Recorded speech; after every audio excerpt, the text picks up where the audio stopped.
hope itaumia. Yeah, I hope so too.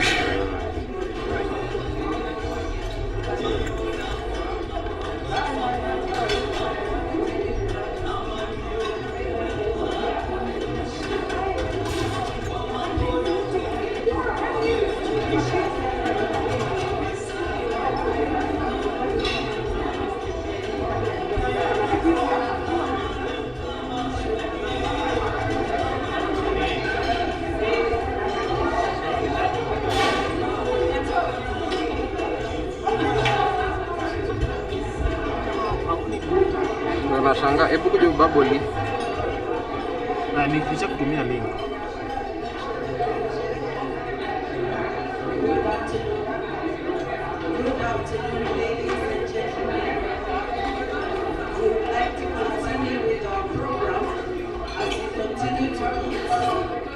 I would like to take this opportunity to invite our current Kwic chair so that she can give her remarks.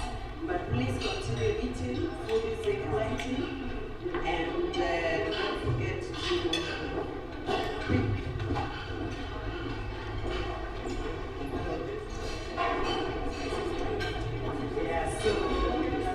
welcome. Kindly welcome our chair.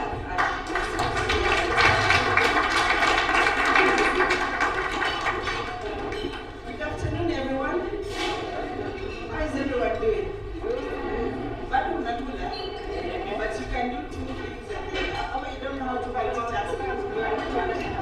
Today you will wait and listen to me at the same time. In the interest of time, because our chief guest requested to be a little early. So, karibuni sana. This is Kwic at 20 celebration. Thank you so much, everyone, for gracing our occasion. This is a very special celebration for all of us. And I don't usually speak with such a husky voice.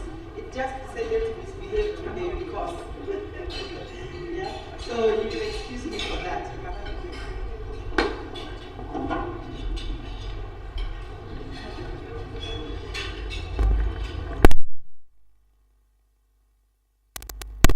The presentation. Okay. So I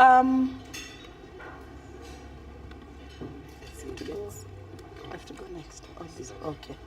As the course started, we just realized there is Mary Claire. So she will come after you. No, let her come now because she needs to introduce she needs to introduce us so that our guests know who are here in the room. So let her go first. Okay. I've just said we would like to first of all introduce who is in the room so that as we listen to the chair, at least we know who is sitting next to whom. So I would like to call our vice chair to come and introduce. Welcome to the chair. Can I be heard? Yes. Good afternoon. Good afternoon. Karibuni sana. To our chief guests, Mr. Hugo Kibati and his lovely wife. Our other guests, Esther Ngaime from the banking sector, non-executive director for LCBA where we bank. Kwic members and our guests, good afternoon. Good afternoon. I'd like to thank you all for coming. My task is to introduce ourselves to each other. I will start with the hosts, the board members for Kwic. I'll ask them to stand as I call them. Our chair is Kamil Maya. Please stand up and wave. This is our chair. Hakuna makofi tafadhali. The deputy vice person is me. Makofi tafadhali. My name is Mary Claire Kidenda. Asante. The secretary is Damaris Michoma. Where is she? Vice Secretary, my apologies, I want us to start. Please stand with your guests so that I don't have to go through it again. So I'll just start again now. Chairperson Charlene Bai, and your guests. I'm waiting for my husband. He's late. And my son, he's going to Thank you. When they come, we'll introduce them. Asante sana. The Vice Chairperson, Mary Claire Kidenda and family. Those girls are not twins. Thank you. Secretary Damaris Michoma and family and guests. Thank you very much. Vice Secretary is Joyce Wayaki and her guests and family.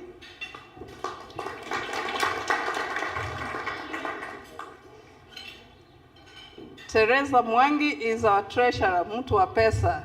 This one's, please clap, plus her guest. Thank you. When she's happy, we are happy. Thank you very much. Okay, thank you very much. Our Vice Treasurer is Wairimu Hannah and her guests. Thank you. And we have a board member, Esther Mbugwa. Is she here? And her guests. Asanteni sana. Now, Kwic has 3 committees. There's business, governance, and social committee. I will just call out the names of the members. When I call your name, please stand with your guests. The Business Development Committee Chair is Charlene Bai once again. Please stand up. Please remain standing. The members are Sophie Masharia and her guests. Sophie, is she here? I saw her. Okay, thank you.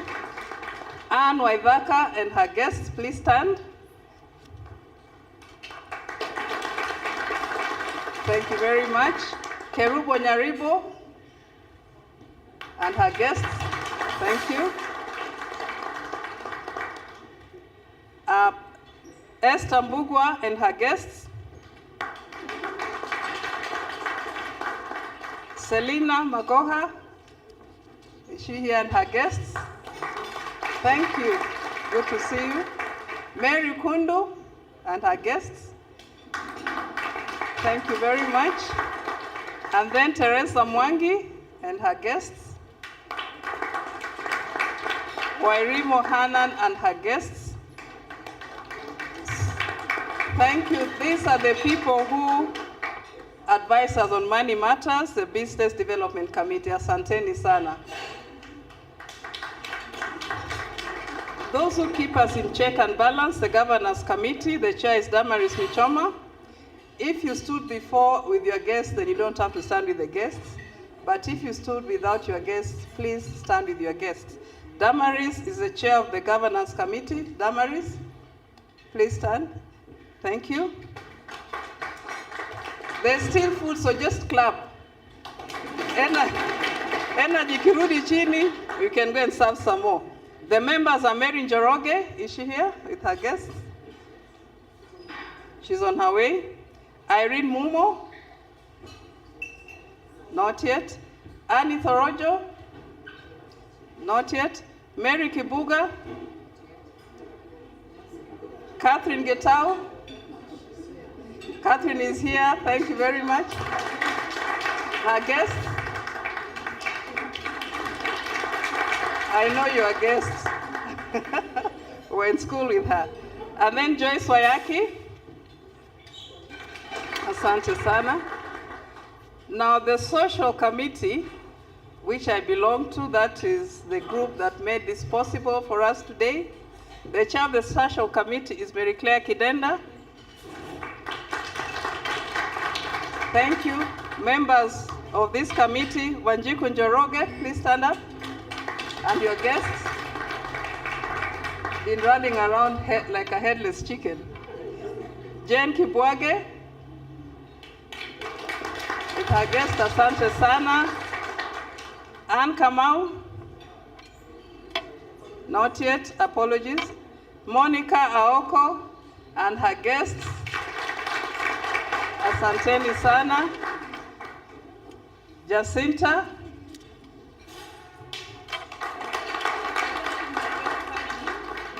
Oh, they'll be coming, it's okay. Or registering. Karibu sana, I hope she can hear us. Esther's guest. Jacinta's guest, Esther Mbugwa. Asante sana. And Margaret Waithaka. Yes, and I know you share guests now, both of you. Asanteni sana. I want to also invite all our other guests who have come. We are in several groups.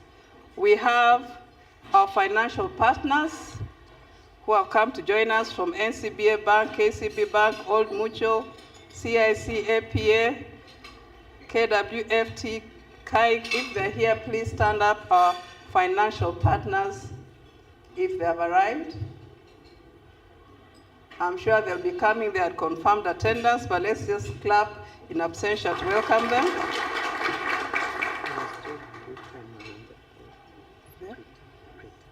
Britam, is Britam here? Asante, please stand. You can represent the rest. Asante sana na karibuni, both of you. Mbona mmesimama ukaruka? Oh, the three of you, please stand up. Let's clap for them. They're representing our financial partners. We have some? Okay. The next group is our insurance consultants. Are they here? The same ones, yeah?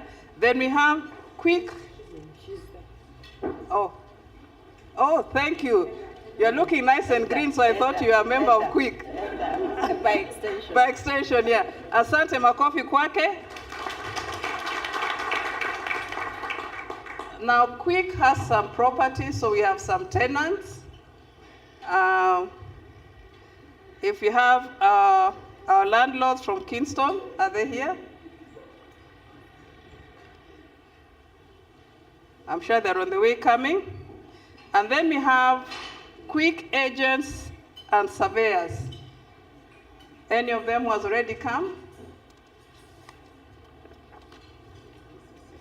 They had confirmed, so I'm sure they're on the way coming. We also have those who have been assisting us, the Kwic lawyers, Kwic lawyers, any of the Kwic lawyers who is here? Sorry? They're here? Okay, thank you very much. Na karibu makofi to Sylvia, sorry. We also have our land buyers. We buy and sell land. So if anybody is here who is bought land from us, or who we have sold to land, or who has bought our land, tafadhali usimame.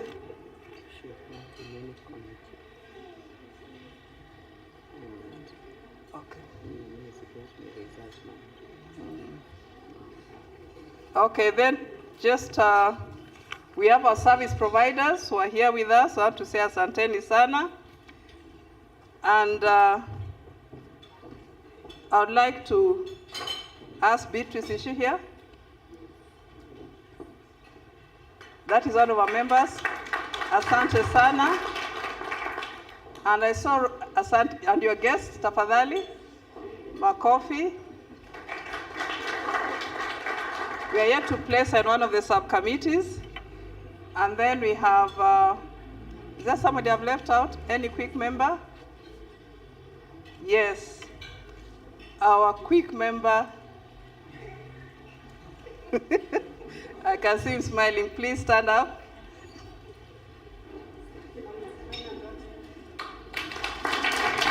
Asante. This is the husband to our late member, Professor Rosemary.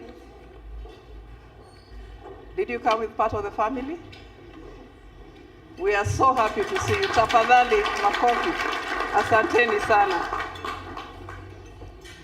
And in our office, we have a Kwic member of staff who works round the clock tirelessly to ensure everything is in place. Sharon, tafadhali kuja tukuone. So Sharon makes sure the office is running, all these things we are reading, the committees. She's the one who makes sure everything is done on time, and she follows up and reminds us. Without her, we would not have reached this far. Asante sana, Sharon. So thank you very much. Karibuni sana. I just want to run you through the program very, very quickly. After this, our chair will come and take us through with our opening remarks. Then after that, our guest speakers will have a chance to talk to us. Thereafter, we'll have presentation of mementos to our guests, followed by a photo session, and then a presentation of Kwic at 20, the history of Kwic, where did we start and where are we now, where do we hope to go to. We'll also have a chance to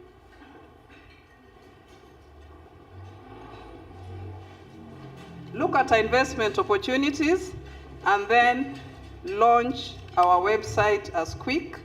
Thereafter, we'll have presentation of mementos to Kwic members, and then cake cutting, a vote of thanks, a cup of tea, and then you will leave at your own leisure.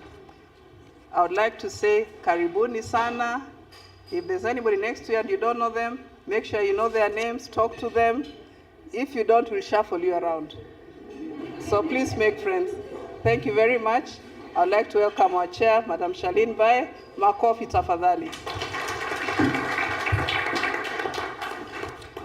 Good afternoon again. So as my vice chair says, karibuni sana.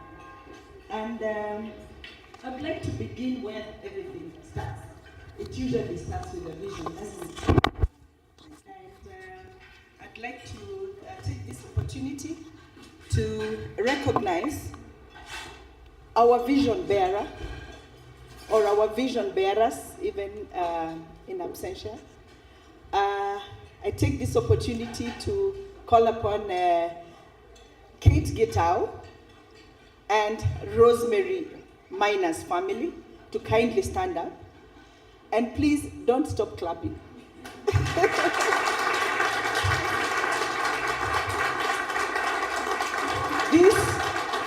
These two families are the reason we are here today.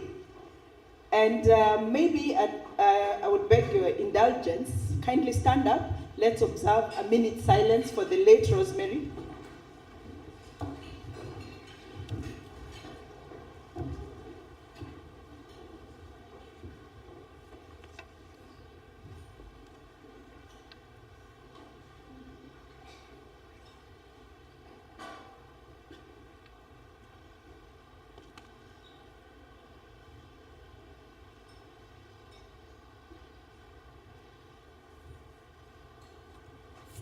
Thank you. May she rest in peace.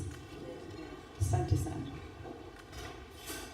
So, Kate and Rosemary met many years ago. What university was that? Lancaster University. Hiyo mshawahi kuisikia? Mnaijua? Yeah, that is where Kwic was born. In Lancaster University, UK. Na haturingi, sindio? Okay, so thank you very much, Kate. She will have an opportunity to greet us and say something about her vision together with Rosemary, and also whether she thinks we have achieved what she had in mind or we have exceeded her expectations, right? Okay? The mic? My voice is bad, so I can't project it as I would love to.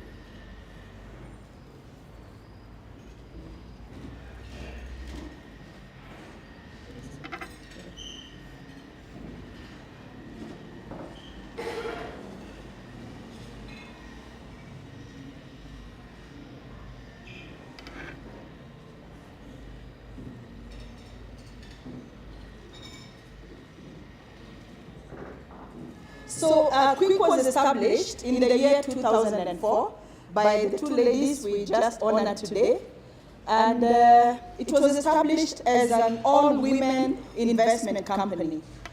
With 28, we didn't start off as 28, but we ended up being 28 shareholders. And we are based in different locations. In Kenya, we have people from very many counties. We are represented, Kwic ni Kenya nzima, sindio? So we have regional balancing. And then we also have some members who are living in the US, like Betty, who is represented here by her family members, because she lives in Dallas, in the US, as well as another member who lives in Atlanta, or should I say Atlanta? And then we also have some members in the UK, although they have since retired and have joined us here, and that is Wairimo Hannah. She decided to come back home. So that's the membership of Kwic, and our journey has withstood a lot of economic challenges. We conquered COVID-19. We embraced innovation. And we have built a legacy of performance and purpose, as you will see from the presenters who are coming after me. So the road ahead of us, as we look to the future, we remain committed to innovation, value creation, and disciplined investment. That's where Kwic thrives, discipline. As you have heard, we have a treasurer who is a no-nonsense person.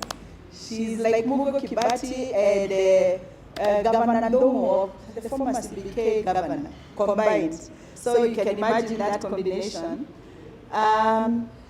We also want to thank our board members who stood up earlier, so I will not ask them to stand up again. But I recognize the past board members who have served in the Kwic board, as well as the present, and our shareholders. Very amazing women. Let's clap for them. We thank our clients and our partners for their support. During the introductions, you heard a bit of who those are, and we are looking to increase that networking and partnership as we grow. So thank you for being on this journey with us, and we are really looking forward to an even brighter future together. Before I close, I'd like to just remind us all about our chief guest. The one that I've met before is Mr. Mugo Kibati. Who knows Vision 2030? Mikono, please. Who has ever heard about Vision 2030? Whose child was it? Mugo Kibati. Let's give him a clap. We benefited, as Kwic, we benefited in a big way from Mugo's influence and advice that he has always given us for free. We invited him one time, I think he even forgot. We invited him for a workshop, and he came, he trained us, and we were very green that time. We were more or less a chama. And he came with his wife, his lovely wife, and we were even trying to get her to join us. You remember?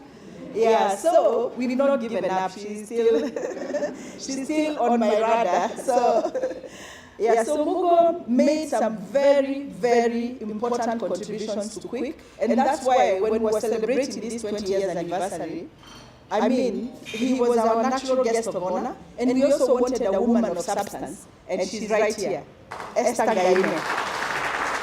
So, Mugo and Esther, karibuni sana, and thank you. Thank you so much for honoring us with your presence. So I will leave the next stage to our MC. Yes, thank you.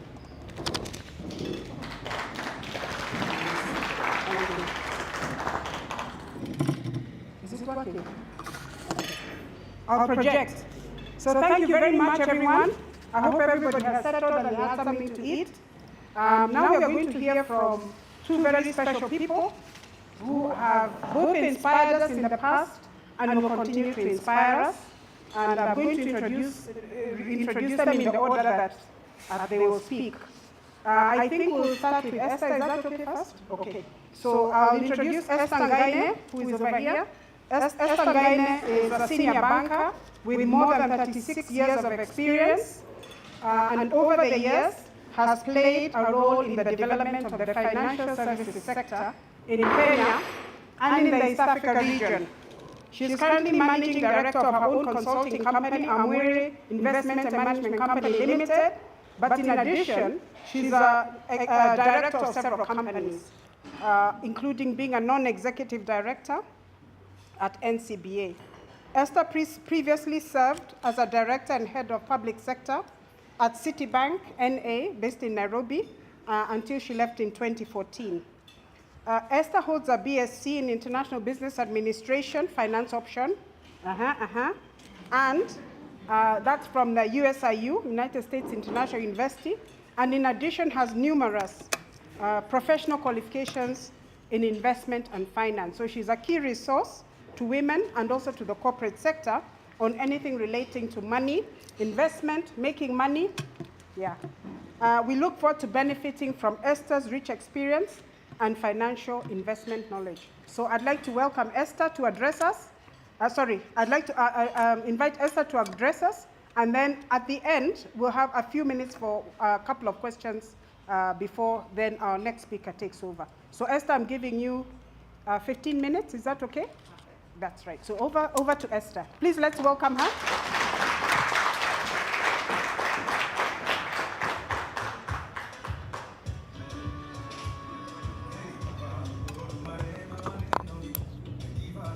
Thank you very much. Thank you very much for that introduction. Much, much appreciated. I know Kate Gitau, so I didn't think you have that much information about myself, but I do appreciate it. Thank you.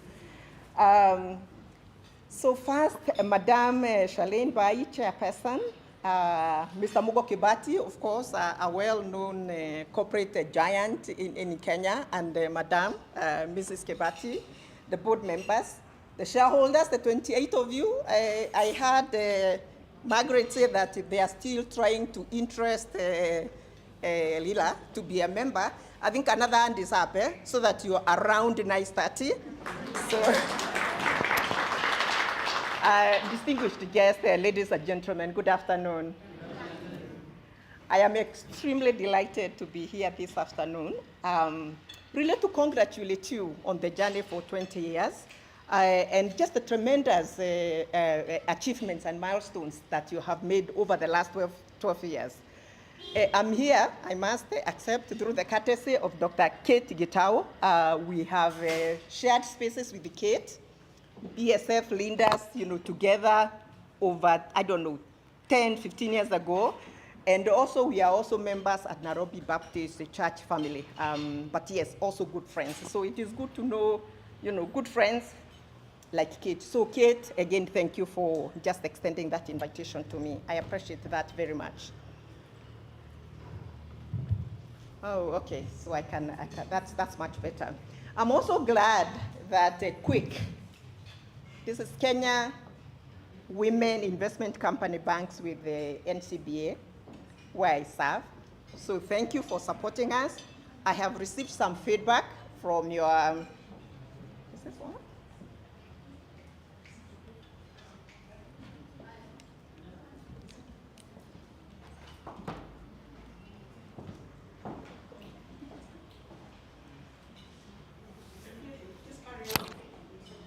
I think I can project my voice. Yes, I have received some feedback for NCBA, so I will extend that feedback to the appropriate persons. I don't know whether, our CBA team is here, but it's all right. We will extend, the feedback that I have received. So thank you. So just a personal story. In addition to the professional introduction that was done, I'm also a mother of 3 grown-up sons, married to one man, Mr. Stanley Ngaine. I'm sure you've met him in your lives. And also a grandmother of some lovely grandchildren, 5 years to 2 years. So I am in that season in my life. So that's the other part of me. So again, thank you. Thank you for for just the opportunity, to be here. I belong to a chama, so I'm actually also here to learn, because you're more than a chama. Kwic is more than a chama. You've really transited from being a chama to just a corporate institution with a lot of structures. In the chama I was sharing with your chair. We are 12 members in this 50 to 80, and we are struggling with the issues on what's our strategic intent. Should we liquidate? We are not as rich as Kwic. Should we liquidate and share, with the members, given the age that they are in? And so we are going through that journey also, because we've been together for the last 30 years. So there's a lot of learning that I will take away this afternoon. Like you, we do social activities, which the older generation, they want to unlock value. We do, social interactions, once a year. But we have that also within our chama, but a lot to learn from this group. So thank you. Kwic, currently, at 40, because really it is the forward-looking. What do you want Kwic to be like in the next 40 years? I can see there is that tension. Do we liquidate for the older that want to get value? Because that's what I'm hearing from my chama. Or do we want to preserve value and develop? In that way, then you unlock and just grow together. And I think you have to balance, the two, so that you are taking care of both the young and the older in that regard. But in terms of your strategic intent, I see you want to deliver value to the shareholders. You want to ensure continuity and sustainability, building on the foundation to create a legacy. And I'm so glad because this is very unusual. You have the members, the founder members here, Kate and Rosemary, but also just to see that the family members are also here. That's also very unusual, because you carry everybody along. It's not just about the 28 members, shareholders, but it's about the entire family here. And so, the connections, the learning from each other is very rich, in that regard. And then, of course, diversifying the portfolio in the medium term. That's one of your objectives. And that I see in a lot of chamas, we can get stuck there. Let's just try that. Thank you. We can get stuck there in actually looking at the money aspects. But what gives me great joy in this is that you're actually looking almost like at a whole, the whole line. You have their shareholders, you have the families, because then when it comes to transition, then you know what it is about. And so I'm going to just speak on 3 things on that journey: the target market, the clarity on what opportunities to invest in. Then you have the transition and change and governance structures. When we thought about chama, I actually didn't appreciate the extent in which the chama is organized. It's not our normal chama. This is an investment company with a lot of structures, governance structures, social committees, business development. So that is one area I thought also is important. The other area that I thought I would talk about also is aligning your strategy to aligning strategy and investment opportunities, because also I'm sure you appreciate the younger generation and the older generation, and our attachment to real estate is very different. It's very different. And then, of course, finally, is what's your risk appetite and the risk management, structures that you have in place. So those are the 4 areas that I would want to talk about. I think as you look at your portfolio, and I don't have details, a lot of details on it, it's really to think about your target market and the opportunities that you want to get into. One of the areas that is pretty, I would call it a minimal risk-free, carefully, is the fixed income investments. And that is in the bank deposits, that is in the treasury bills. And those of us that looked at that market and Mogo Kibati is here, very conversant with that area, the treasury bills and treasury bonds, at some point the infrastructure bonds were going as high as 18%. And those were for not a short tenor almost 6 years. And to ask yourselves, what investments are you in that are giving you that kind of quality return? And because I can see you have a lot of investors and your treasurer is here, it's really say, what part of that, book do you want to invest in that kind of high return? Because the rates were high. Now, there's a lot of pressure by the government to push the interest rates down. You've seen it in the papers, because banks have all these varying base rates. They want to bring it to the CPR rate, to have a common rate within the market, and the rates are really coming down to the extent where now the treasury bills rates are going for as low as in the range of 8% for the short term. But that is one area to just look at the opportunistic investments that you have in the market to go to when you're looking for fixed income investments, and to be very deliberate around that. It is not good to have money, 1 million, whatever it is, sitting in bank accounts, because banks, we are very happy when you leave your money in the current accounts. It doesn't matter, 100,000, 200,000, because we turn it around and give it at 18, 20%. So please be very intentional about your money management. I think the other real sector, it is the real estate sector. I'll give again a personal example. Nyari Estate, back in the 90s. Half acre was going for as little as 80,000. Of course, there are a lot of factors that have changed. Today, Nyari, just that same half acre, it's 50 to 60 million. And so I think the business development team need to ask themselves, what is the next Nyari that you could be looking at? Because it was 80,000 then, it is 50 million shillings today. And at that time, Nyari was not popular. Why? Because the Gashie was there. And you know what Gashie was known for, those days.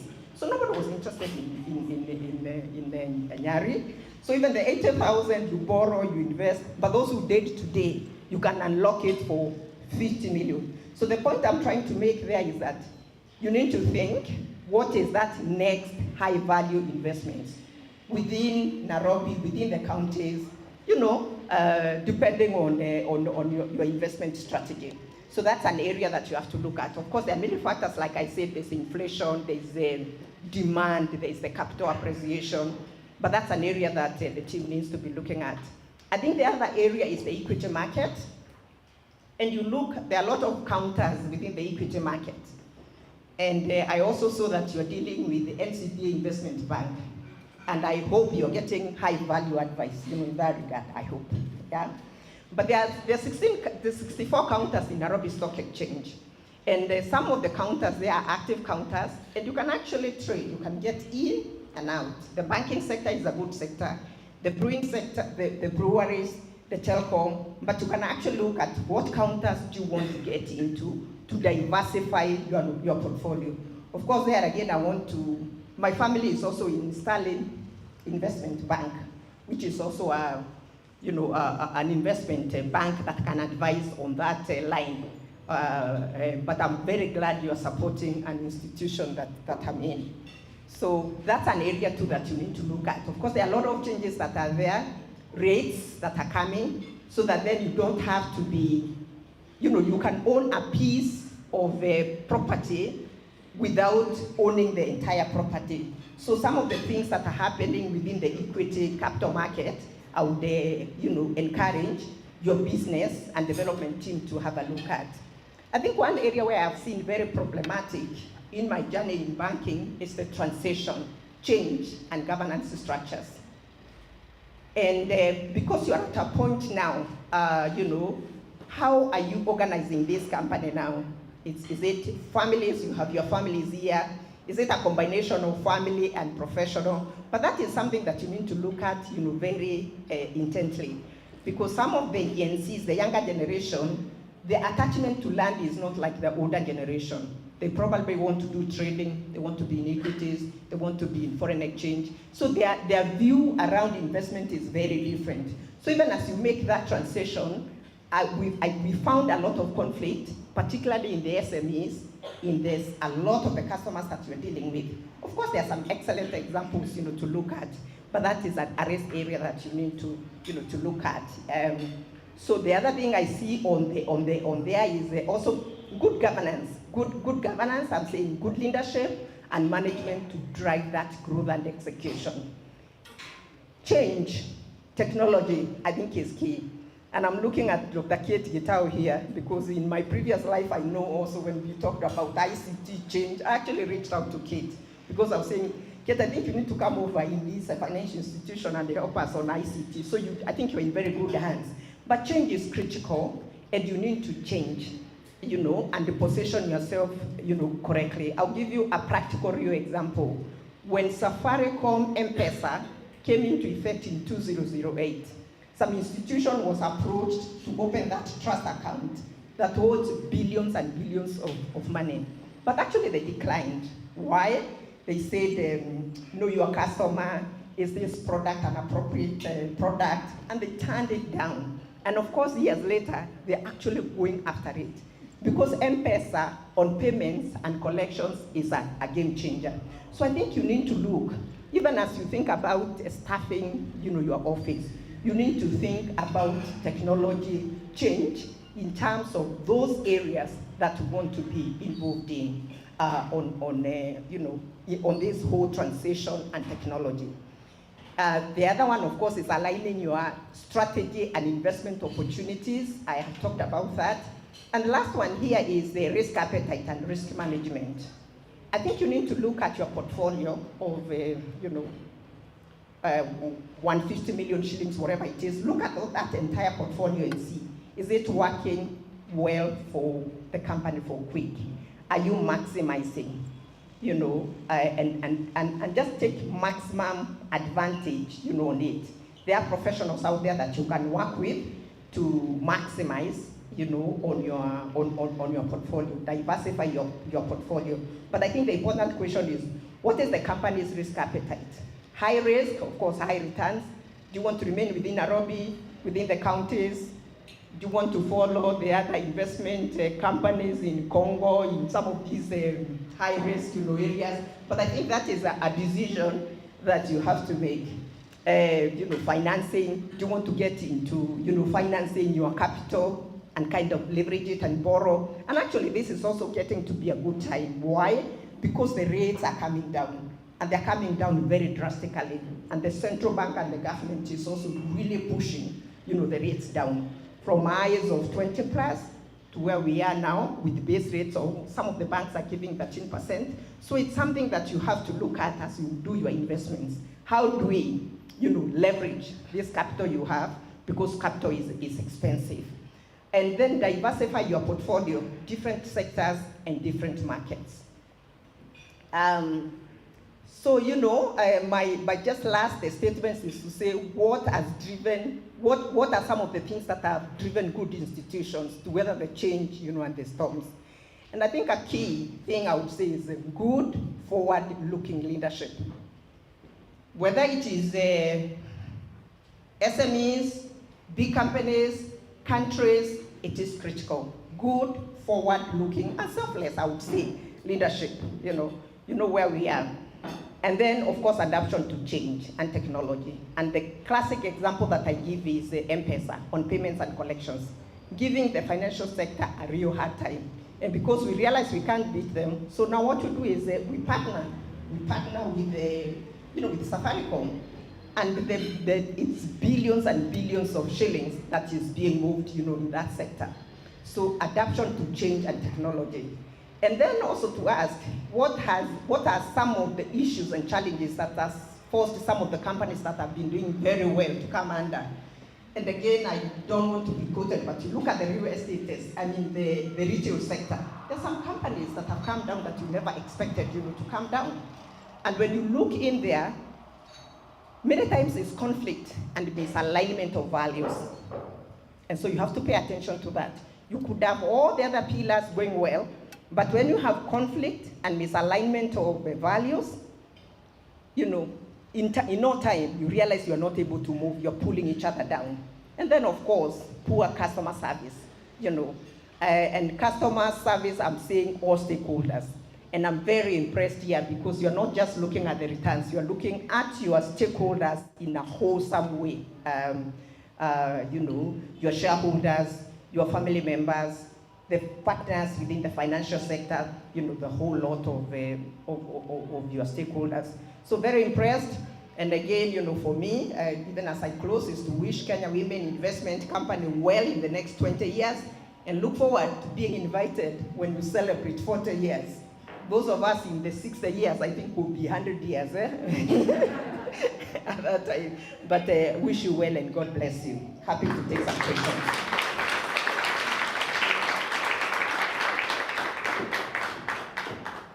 Thank you very, very much, Esther. So we have only 2 questions from the floor, 2 brief to the point questions, and then we'll move on to our next speaker, who is Mugo Kwic. 2 questions, anyone? Okay. Oh, Kate, all right. Trust you, Kate. All right. Esther. Okay, so thank you very much, Esther. You've also been a very good mentor to me.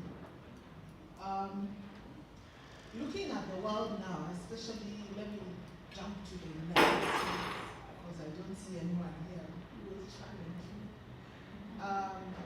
We've seen the politics and the financial sector, announcements from the government, and then the following day the market either goes up or down. As a former banker, what would you advise? Because this year looks very unstable. And should we just sit on our investments and not do much, or should we do the insider trading, where you buy the shares knowing another announcement will come tomorrow and you quickly make your fortune? What would you advise? Okay, I really want to listen to this one. Thank you. Over to you, Esther. That's a tough question, Kate. Yeah, the markets are very volatile, and our Trump with his announcements on tariffs and taxes, you can see how it has kind of like sent a shockwave. Not just in the United States actually, but in the entire markets and global markets. I think that you are talking of very, I would say, efficient markets. And so any announcements have a direct impact, on the markets. When we look at our markets, and I'm looking at my mentor also here, when you look at our markets don't respond quite efficiently to some of the pronouncements, policy pronouncements. And so the market volatility is there, but not directly related to some of the pronouncements. Because if you look at what at the policy level and what is happening in the financial market, you can see a disconnect. And Mugo Kibati being a kind of like an inside driver, particularly in this market and within the East African region, I would ask him to comment even further there. But yes, the market is not efficient. So I think the thing to do is just to have, and when those opportunities come, they are very short term, to take advantage of those opportunities. Like for instance, I talked about the infrastructure bond when they were announced, and we are given about a week plus to get into that market, and realize this is a return of 18.5% So actually it is good to go in and lock, and if you didn't lock, now that has come down. Similarly, on even the equity market, the counters, I think you need to be strategic again to see what is happening. Because what affects the equity market when they have the annual announcements, the quarterly financial announcement, you can see a movement, the volatility. So again, the business development team, just to be sensitive to the fact, to respond quickly, to know that we are dealing with an inefficient market, and just take advantage, on it. That's my brief answer, but it's incomplete. I will have Mugo please take it up from there. Thank you very much. Thank you very much, Esther. Let's give her a big round of applause. Thank you. I think because of time, and Mugo will advise me, we'll take the question to Esther afterwards. She will take a question afterwards. We'd like to actually move on to our next speaker. And I'll quickly introduce him. I don't think he needs an introduction, but let me do the necessary. This is Mugo Kwic, EBS, who brings a wealth of top-level leadership and investment experience from both the private and the public sectors. Mugo is an electrical engineer with a BTech honors degree in electrical engineering from Moi University. He also holds a Master of Science degree from MIT, that's Massachusetts Institute of Technology in the US, and he also has an MBA from George Washington University in Washington, I think, yeah? Washington, DC? Yeah, in the US. He's currently the Chief Executive Officer of Telkom Kenya, and is also the immediate former Group CEO of Sanlam Kenya PLC. Sanlam used to be known as Pan-African. I think some of you can remember that. His previous roles include serving in the positions of Director General at Kenya's Vision 2030 Secretariat, and also as Group MD CEO at East African Cables. All those guys who are building in the 2000s, who are buying cables from Mogo's companies. And we really enjoy his success as in his career. Mogo and his wife, Dr. Leila Macharia. Leila, please stand up.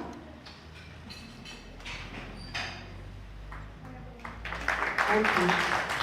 Some of you will remember, I was looking in my email the other day trying to dig up stuff on Kwic, and there was an email I sent to Leila on a workshop we were doing on the 11th of November 2007. And Leila kindly agreed to come and talk to us, and she really inspired us. And she's been with us all that time. So Leila, thank you very much. You come as a package, I believe, but we are getting 2 for 1 here. So thank you very much, Leila. And we appreciate Mogo for the way he has really upheld our relationship, and you have done the same. We remember Mogo when he gave us a keynote talk at a Kwic strategic planning workshop at Lenana House. Lenana House is somewhere in Lavington, a few years later after 2007. So thank you, Mogo, and we'll be delighted to hear from you once again. Over to you, Mogo.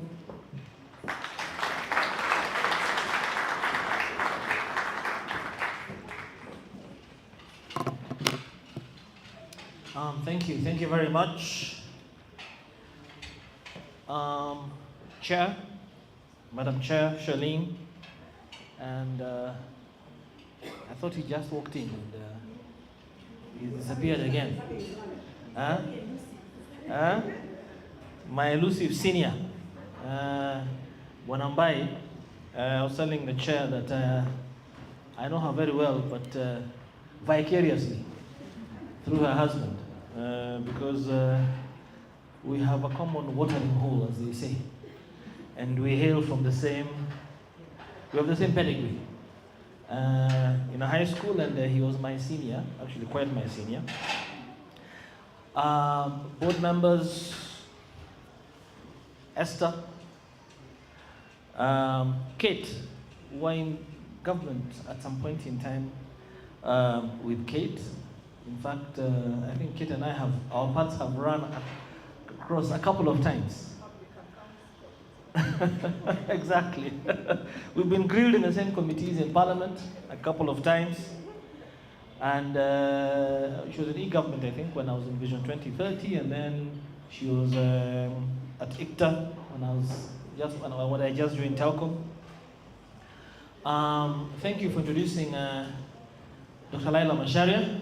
So you saved me the trouble because people kept saying and his wife, and I was wondering, I need to quickly come here and say Dr. Leila Macharia has been my partner for a very, very long time, and I wouldn't be standing here if it wasn't for her.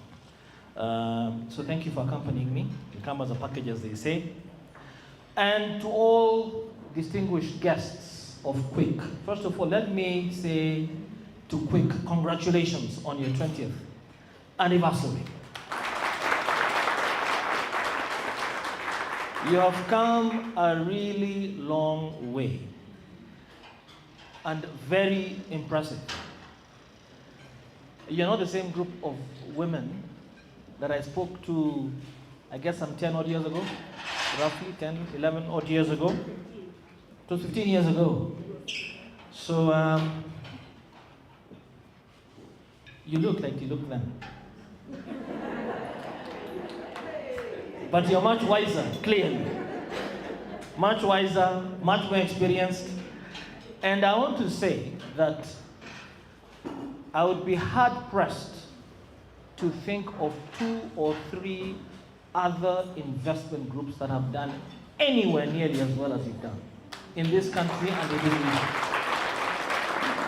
And I dare say, including investment groups that I am in. So I think the tables are turning. Next time I come here, I want to sit there and I want to hear you, because I think we have lessons to learn from you. Several lessons. The fact that you've been able to not just protect your investment, because a lot of investment groups have lost most of their investments, the majority actually, but not only protect it, but to grow it significantly. The fact that you are able to develop or devise a plan and execute it, and you reach your target, and you go to your target, you are disciplined enough to stop and focus on growth. Sounds simple, but very few people are able to execute. Very few groups. So you must, first of all, take stock of your successes. And I think 90% of the future that you're talking about today must come from lessons that you have learned in your own journey, more than what anybody else can tell you, neither me nor Esther. Again, I think here we are Chatham House rules.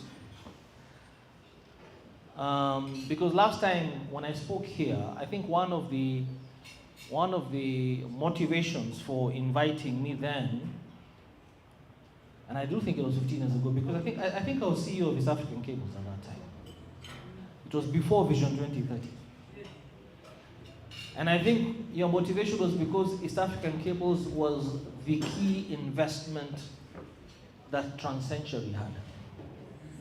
And Transcentury was a role model of sorts.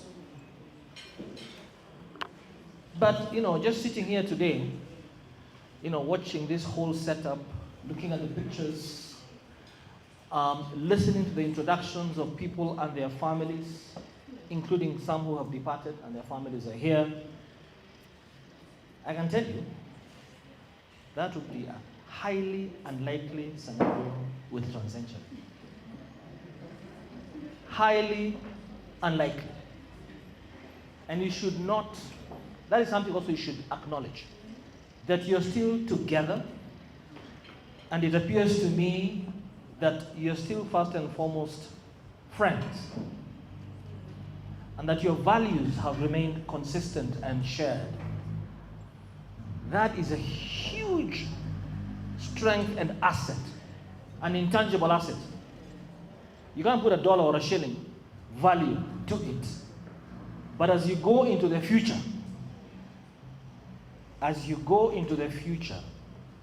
that spirit that is here today, that has survived, in fact grown, I think, over 20 years, is a key asset that you carry into your future. Much more than whatever your portfolio valuation is.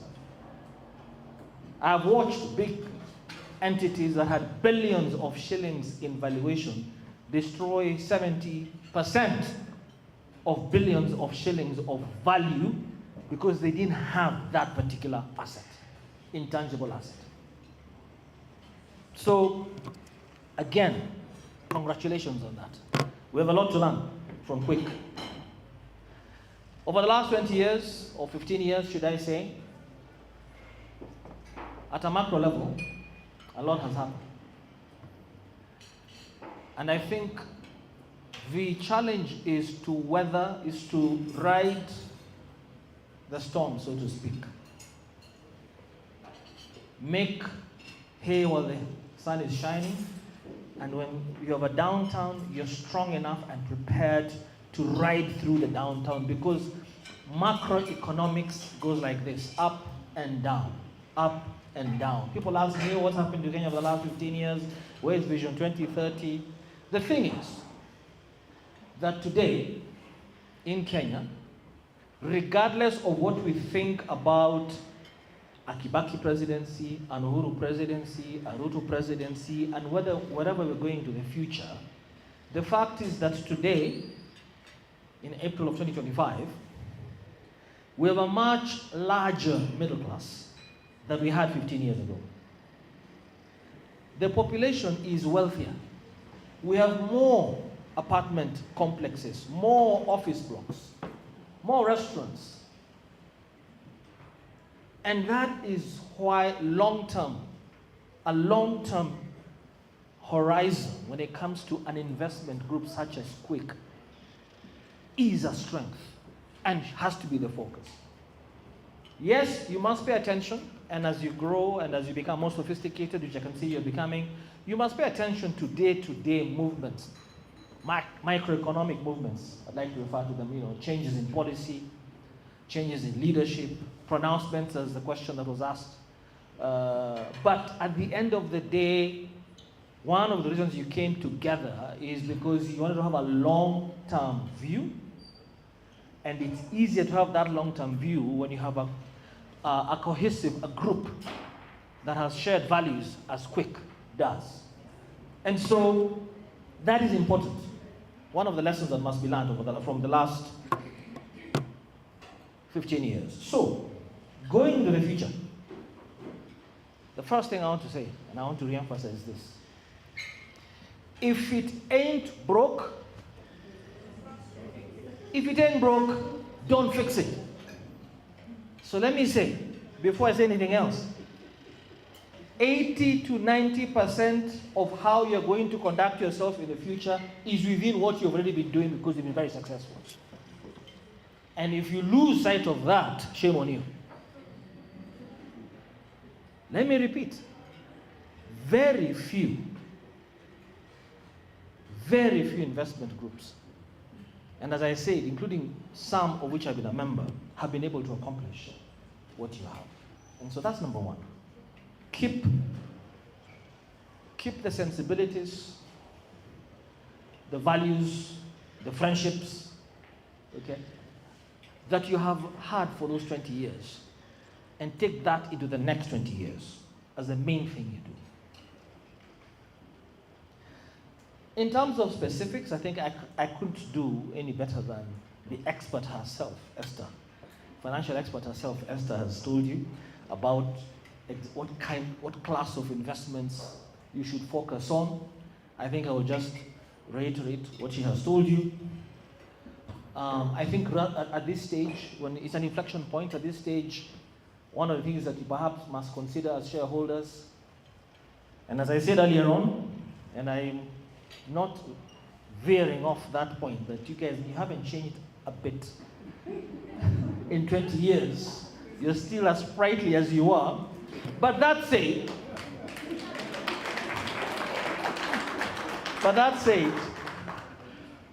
time is relentless. And so risk appetite assessment and how it has evolved, because you've taken the time to say it's been 20 years, let's celebrate it. It's a good time to assess the evolution of your risk appetite, time horizons. And there's no singular model. The people say as you're growing older, avoid high risk investments. I don't think that is necessarily the case. It depends. It really depends on how you view yourself. Because when it's high risk, high return investments or real estate or fixed income, cash, they say cash is king. I think you need all those classes of investments, even going into the future. Cash and cash equivalents give you the ability to take opportunities when they come. A lot of people, some of us looking at the 18% bonds, but I had no money. So, no matter how much I wanted to invest in those 18% bonds and lock myself for 6 years, if you don't have the cash, you can't. So, it is important to have all the cash, all the classes of investments, including cash and cash equivalents, given how big you've now become, contrasted to 15 years ago. So that is something to think about. Time, horizon, risk appetite. Now, why do I say that it's not necessarily, there's no, it's what you decide Kwic is. So, because for instance, I've gone to other investment companies for meetings, for anniversaries such as this. Most of them not celebrating the kind of success you have. And all I see is maybe 10 or 15 men. The original investors, minus a few who disagreed with them and walked away. One or two who are grumbling. Rarely ever a spouse, and almost certainly never a child. Now, why do I say this? Because if Kwic is a family thing, for instance, and if you're going to go that way, governance becomes very important, how you do it. Then, it's ageless. It's ageless because you bequeath it to your children or to your families. In which case, your risk appetite and time horizons are combined between your own personally and those of your children. If you look globally, if you look at Walmart and the Ford Motor Company, those had, legendary founders. Today, 100 years, more than 100 years actually, after Henry Ford founded the Ford Motor Company, Bill Ford Jr., who's his great-grandson, is the executive chairman, actively involved in the operations of his great-grandfather's founded company. On the other hand, Sam Walton, the founder of Walmart, the Waltons are not running Walmart.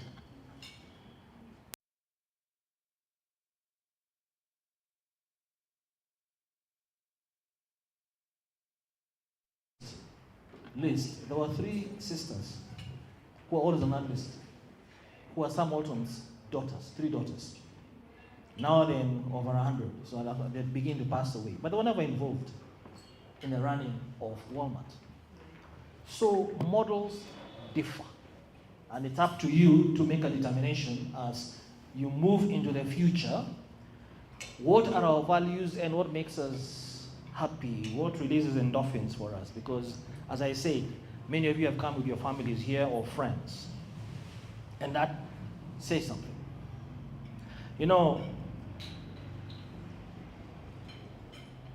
There's this hardware chain called Modokinju. Now, Modokinju was founded by this couple. Many of you may know them. And, clearly they were not doing any, they were doing things the way things were done in the olden days. So if I form a company, it's called Mugola or Lamu because it's me and Laila. And we don't get a branding PR expert to tell us how the name will come. So Mudokinju becomes the name. And it does its business. And reasonably well, they do their business. But then they have children whom they have educated and who have seen the world and been exposed. And these children come back home. And these children, because they've been brought up well, and they have no issue with the Mudokinju name, they see the opportunity. And the parents are like, okay, you show us the way. And before you know it, Mudokinju has a new lease of life. They are not saying, oh, now we're growing old, let's begin to consolidate. They are growing, they're going gangbusters. Because the next generation is in the driving seat and has brought in all the technology and the smarts of the training of the younger generation, and you have the mother as the chairman, and the combination is dynamite, by the way.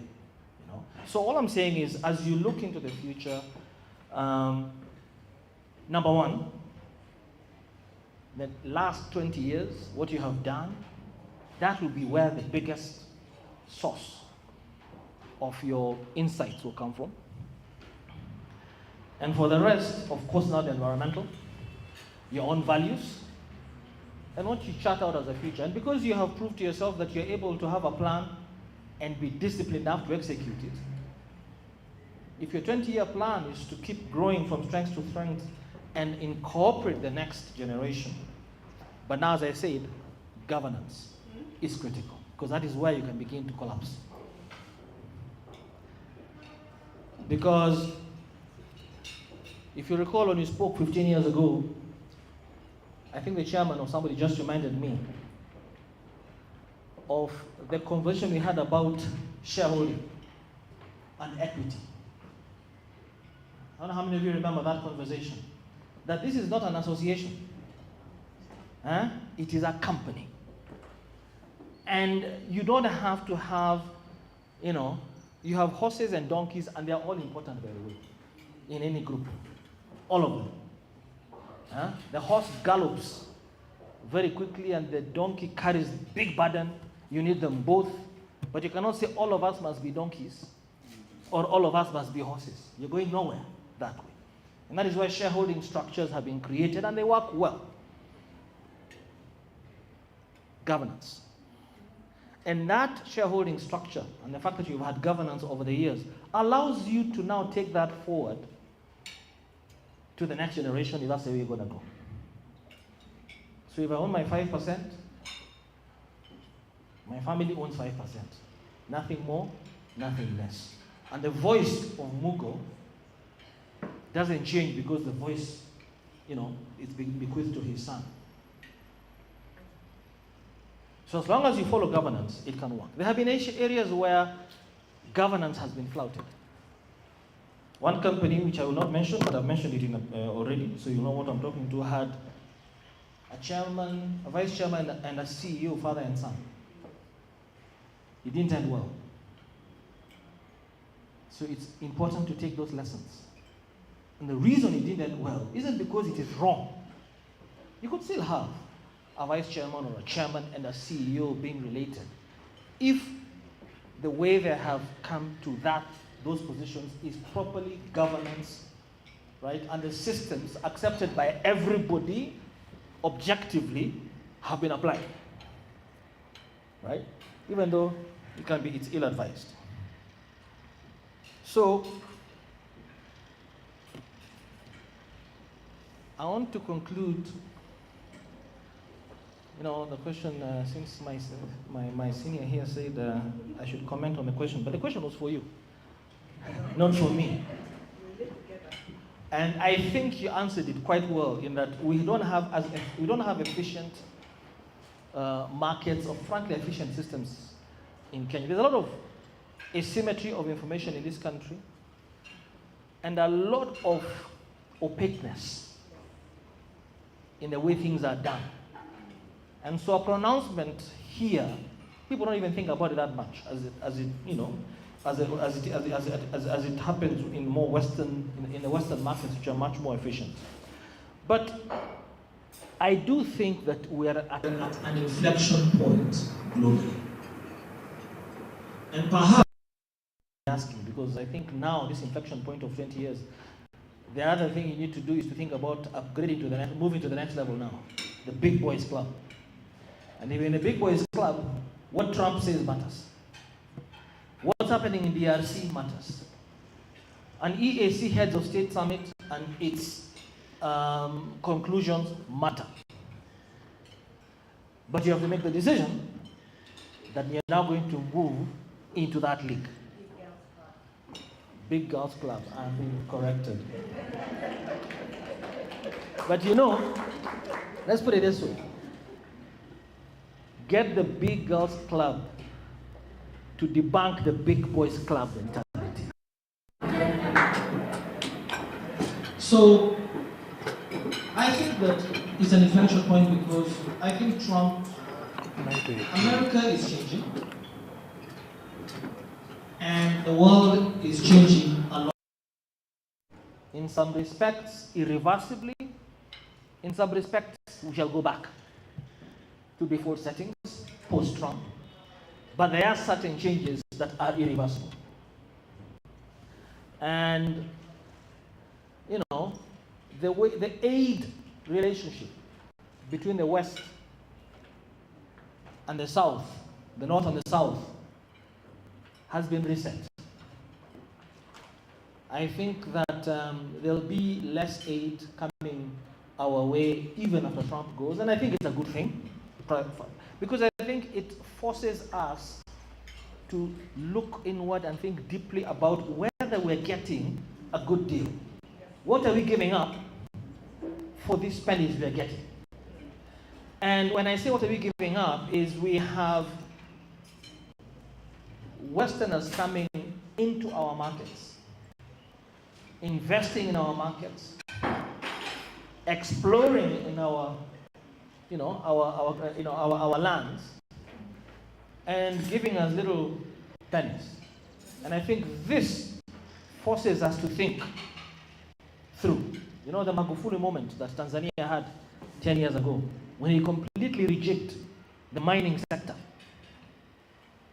in Tanzania. And it's to happen across Africa.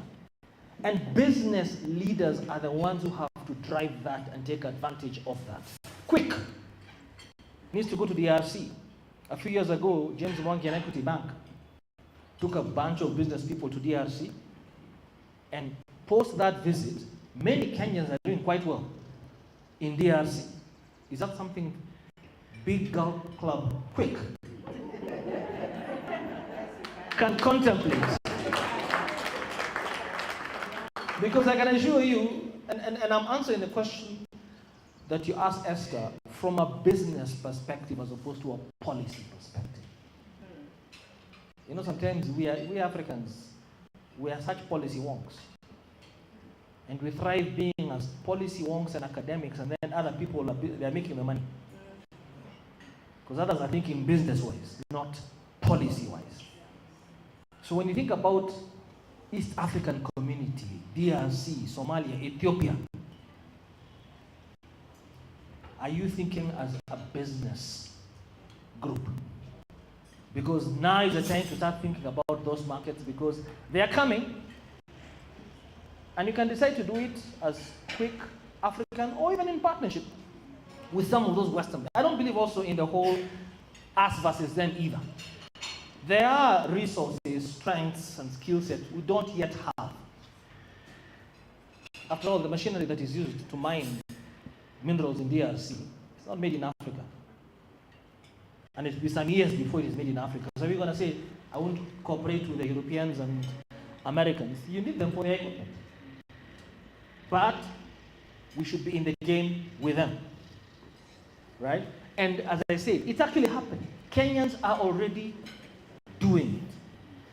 And I think Kwic can also do it. And it's important also to start looking around and see who can you collaborate with.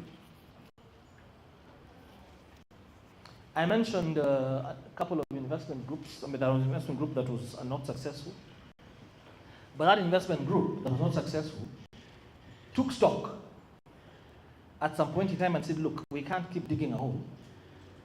We need to do something different. And one of the things that we decided to do is to partner with more successful, larger investment groups. And they are there. They are there that are looking for partnerships.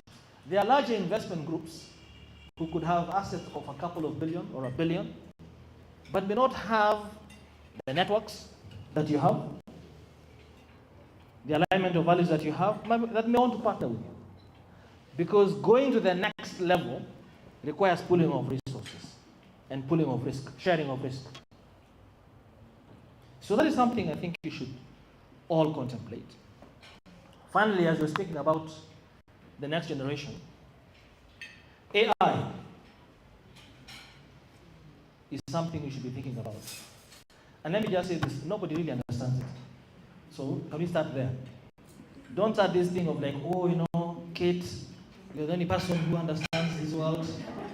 Me now, I grew up in the world. No one understands AI, where it's headed, what it's going to do. So there's nothing to worry about. You're in good company, first of all.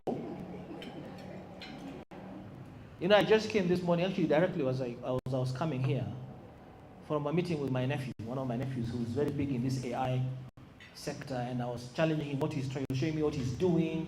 And he himself is very clear that even though I view him as a genius when it comes to AI, he was telling me they are so unsure about what's going on. So it's a good time. And it's a good time to start engaging your young ones in a constructive manner, because sooner rather than later, we're going to be living in an AI-enabled world. Socially, professionally, you name it, whether we like it or not. And I think any investment group that ignores completely that trend, may suffer a little bit. But again, let me repeat. People don't know any more than you do. So, we're all in a good place. This AI is baselining everyone from the US, Palo Alto, to Nairobi, to Kilifi, in terms of our understanding. And the good thing is our kids know as much as a kid in Palo Alto when it comes to AI. There are kids here who are going to start businesses in that world that will have customers in Beijing and California. And they need backing. They need investor backing, and they don't have money. Kwic has it. They need governance, leadership training, values encouragement, and Kwic has it. They don't, and they're looking for it. So that's an area also that I think, and I said, it's not a sector to invest in. It's a trend to pay attention to, even as you're moving. 20 years. Because the next 20 years are AI years. And next 20 years, I see Kwic incorporating younger blood. By the way, Kwic should incorporate younger blood, even if it's not your children. An investment company should. Just like any kind, to move into the future. With that, I just want to say once again, congratulations on this fantastic milestone that you have accomplished. You've taught me a lot. When I look at these balloons, I'm just trying to imagine that group having the 20th anniversary. But I think it speaks to what has brought you to this country. And I think, looking to the future, Kwic is going to be a big thing. And a big and the one that is going to introduce the nomenclature of the big girls. Thank you very much.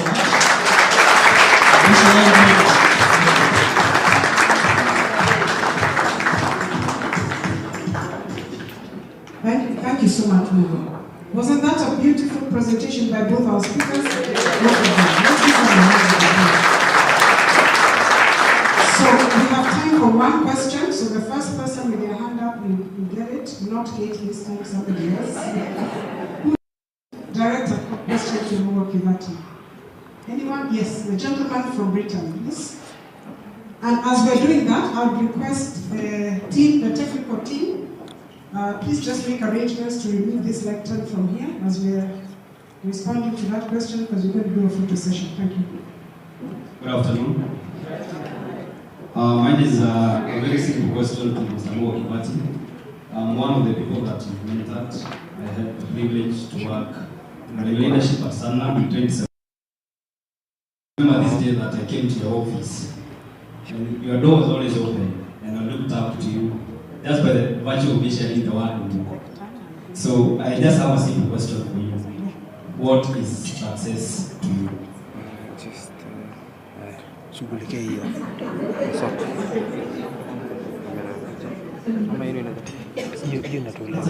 Any other questions?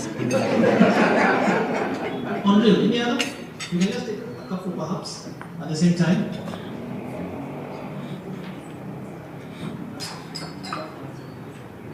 Oh, sorry,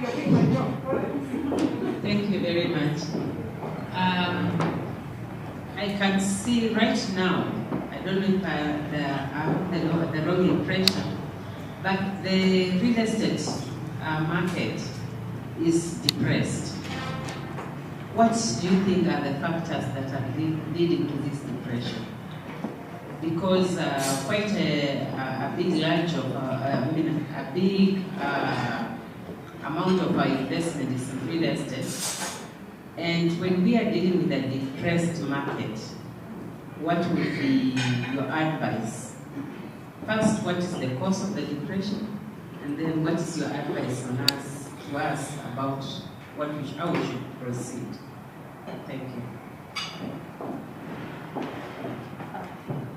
Oh, we have another one. Okay. That's the last one. All right. My name is Ivy.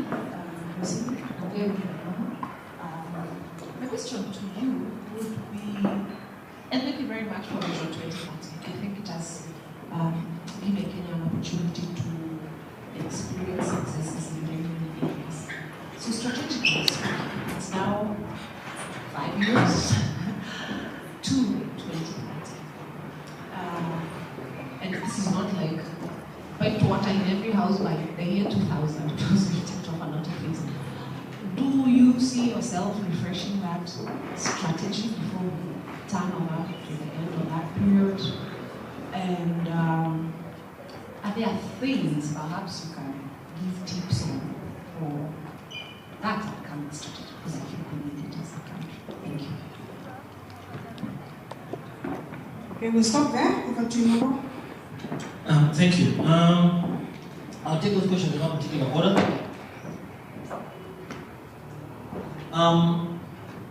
First, when it comes to things like really, any asset class of investments, real estate, whatever, bonds,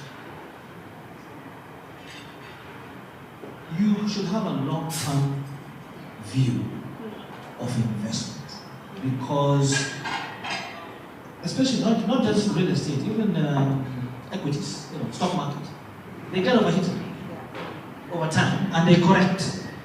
You always have periods of, growth and then overheating, and then the correction point removes the overheating, not the entire growth. So you probably have some real estate that you acquired 15 years ago that even with the depression is in the money, I'm pretty sure. Then you probably have some that you probably bought 3-4 years ago that hasn't quite moved. I think that is still. And so my view is, worry about should we get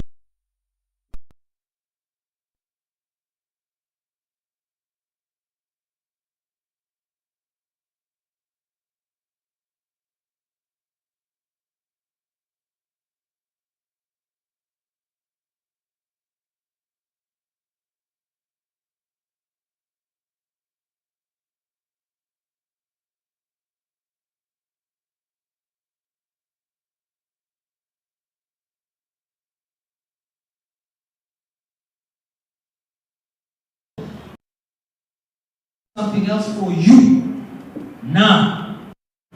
You have to raise the funds you need, because sunk costs should never stop you from moving forward. A lot of people are unable to invest because they say the real estate I bought 10 years ago has only given me $1 million extra. And yet you have got some other investment opportunity that will give you 5 million, and you hold on to your real estate because you feel you've not gained what you needed to, or you've lost. No. Your investment portfolio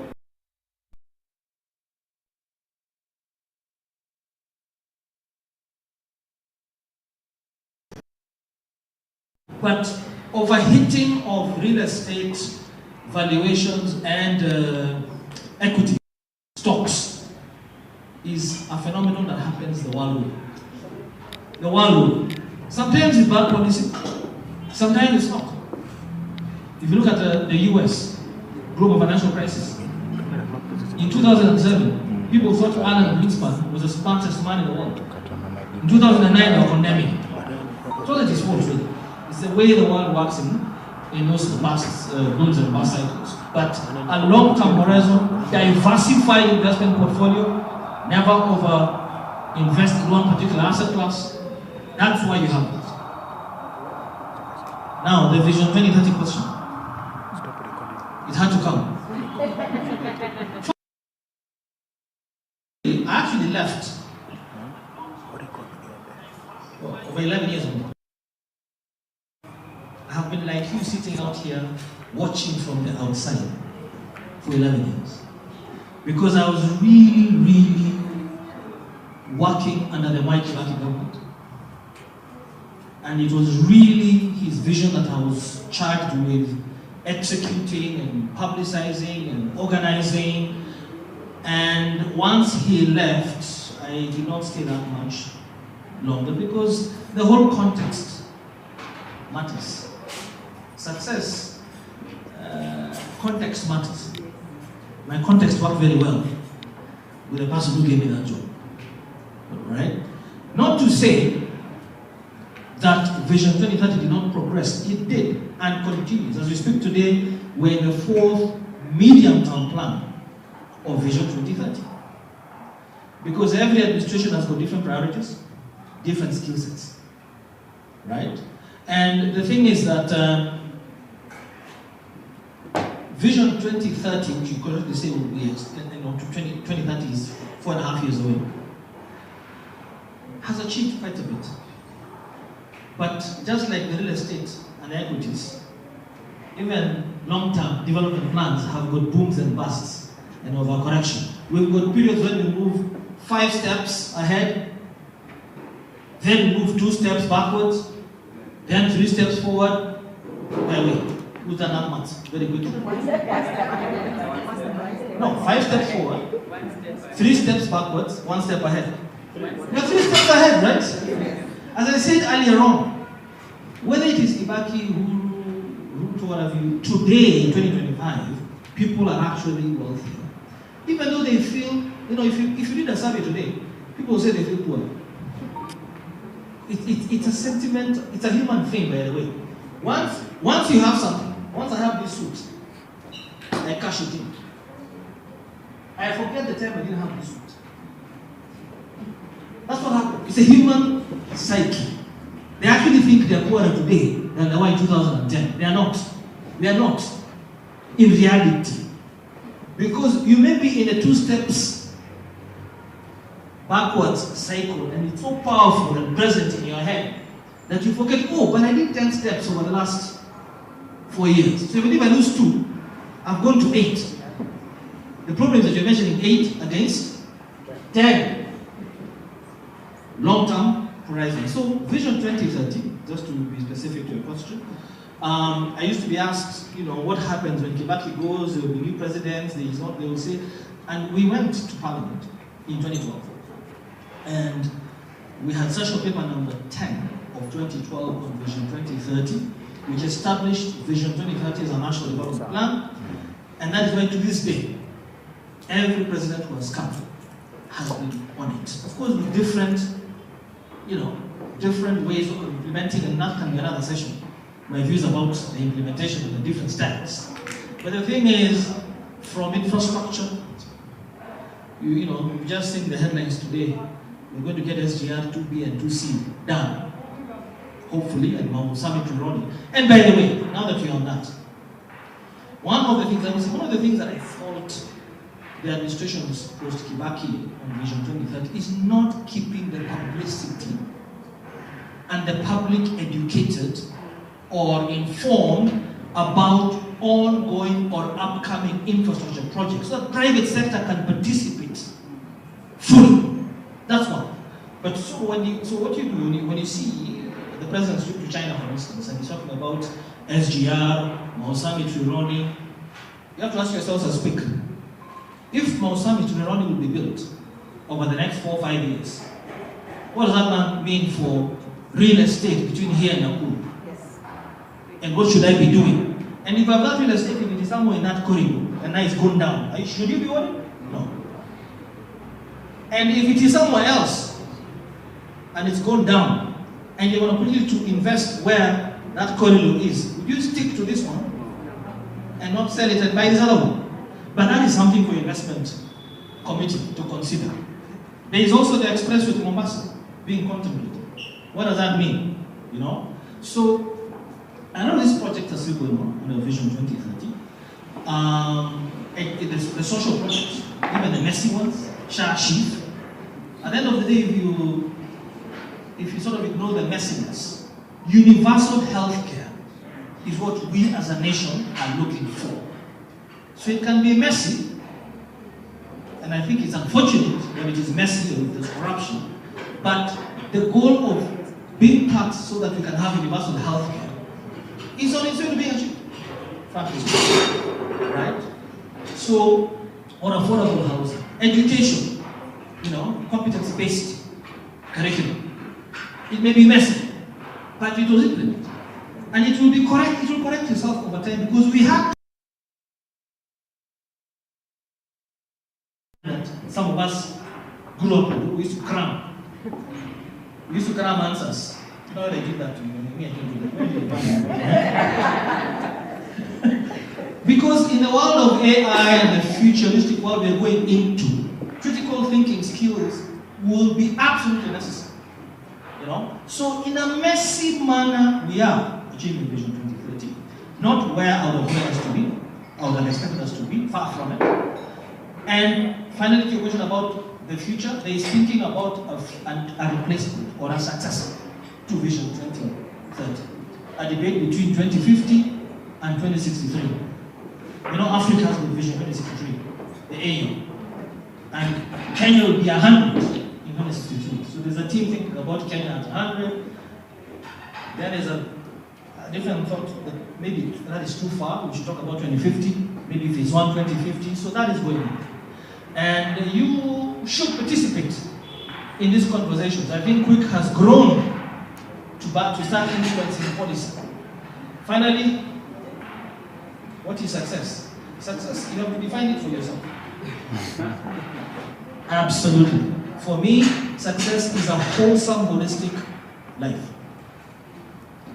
Wholesome, holistic life. I want to be able to, late into my old age, be invited to forums such as this, be able to come with my wife, with my head held high, nobody, not looking over my shoulder. I've not told anyone money or done anything that makes me feel unable or shy to be in any forum. But success really you have to find family, and not necessarily saying, my kids are the greatest and they are rich. No, because the world has the ways of hammering us and we can't control. But I think for me, success is a balanced, wholesome life that makes me happy. Okay, and family is at the center of that. Of course, personal success, we all want personal, professional success, but it's only a small component, in my view, of success. And as they say, to whom much is given, much is required. So do I want to have a legacy, leave a legacy when I leave this world? Yes. But again, it's only a part. Thank you all very much, and I wish you all the very best. Let's give him a second round of applause. Okay, we're moving to the next stage in our program, and I'm going to request all the Kwic members, the ladies with this green thing on their head or their chest, please could you come up? All the Kwic shareholders, and actually he doesn't have, why doesn't Mina have a green thing? Mina is supposed to have a green thing on his head. Or his daughter, okay. Okay, Wambui is going to do it, huh? Is Wambui here? Yes, okay, Wambui, thank you. So Wambui, you should have that green thing on your head. Or Mina also, okay, Mina can also. All right, so he's been the only male member of Kwic for some time.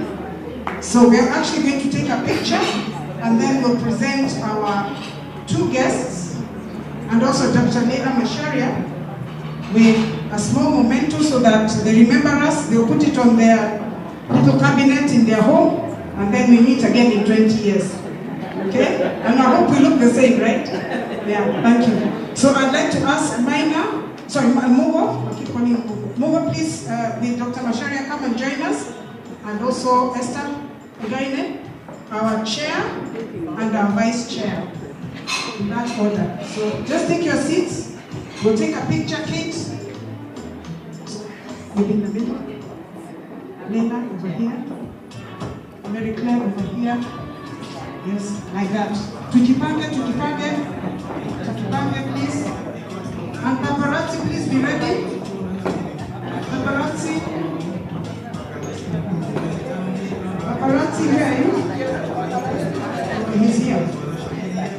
Okay, I'm supposed to be in the picture. Okay. I can't forget him.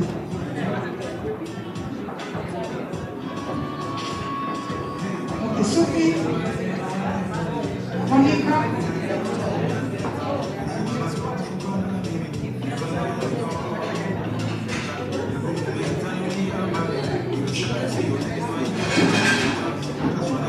Can you see us?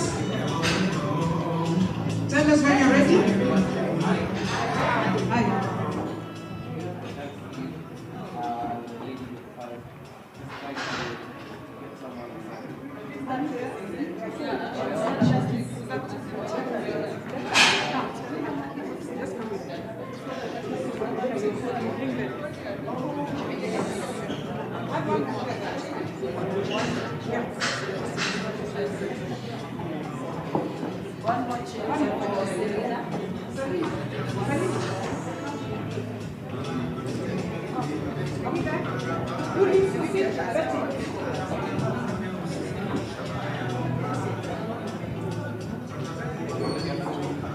Are we visible? One of us?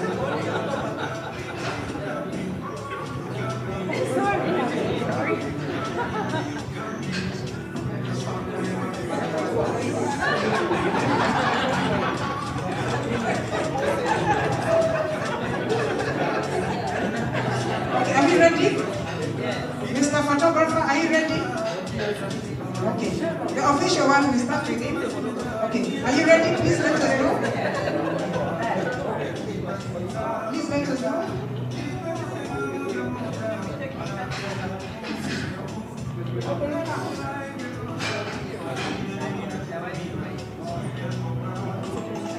Sharon, please be in the picture. Okay, I think we're ready.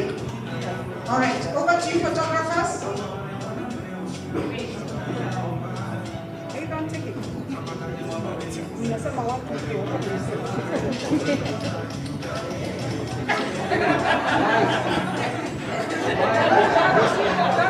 Hello, hi. Hello. Look at me. That's fine. Look at me. That's fine. Nice.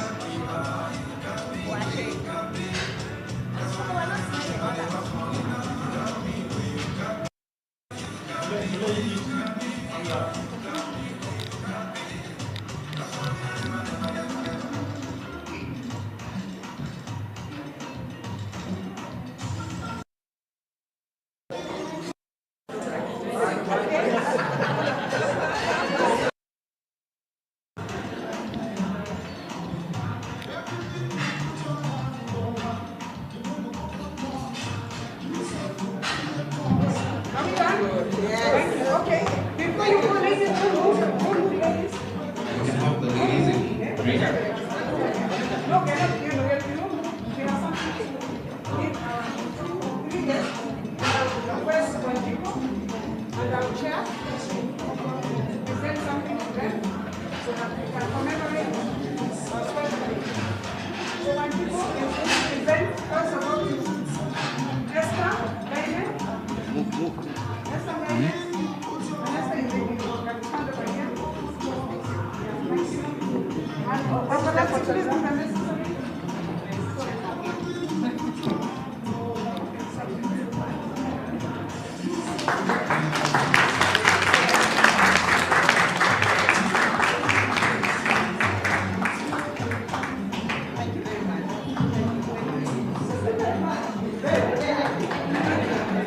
So Charlene, don't move.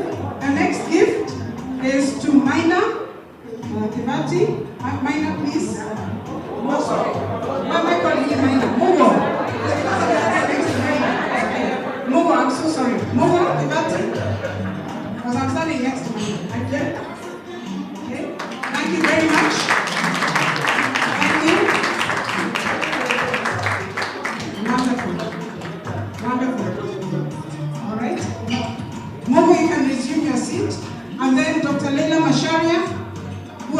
from the beginning. We want to appreciate her. Thank you very much. So that's for Dr. Leila. Thank you. That's the first installment for a quick membership. Thank you. So ladies, I think we are through with that section. I'll hand over to Joyce, and we can all take our seats. Is that correct? Yes. And if anyone would like to leave, only the chief guest maybe, they can take their leave, but the rest of us will continue. Anything? Okay, then we'll take our picture with a quick shareholders. Thank you. I'll see my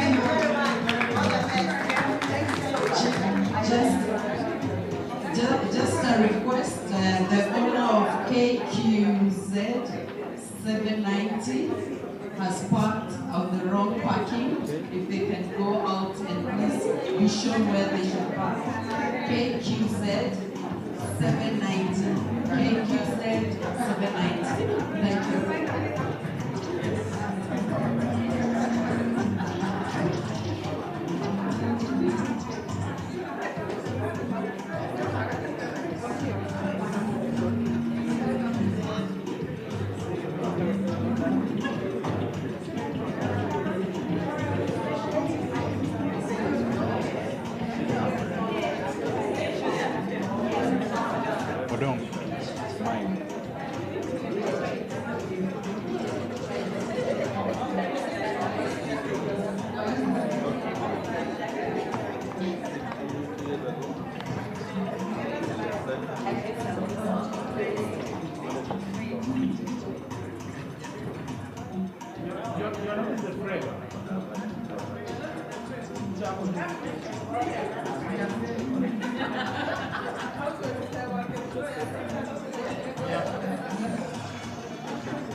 Then after this, the committee members, please be ready.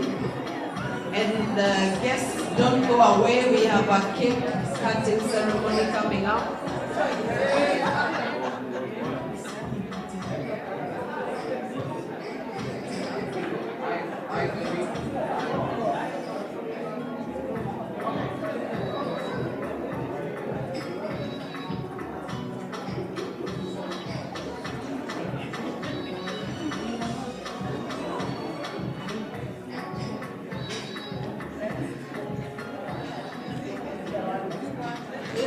Can we have the business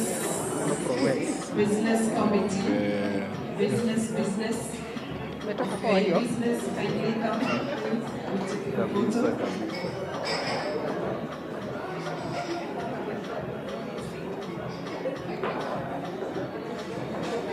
BDC, if you sit in BDC.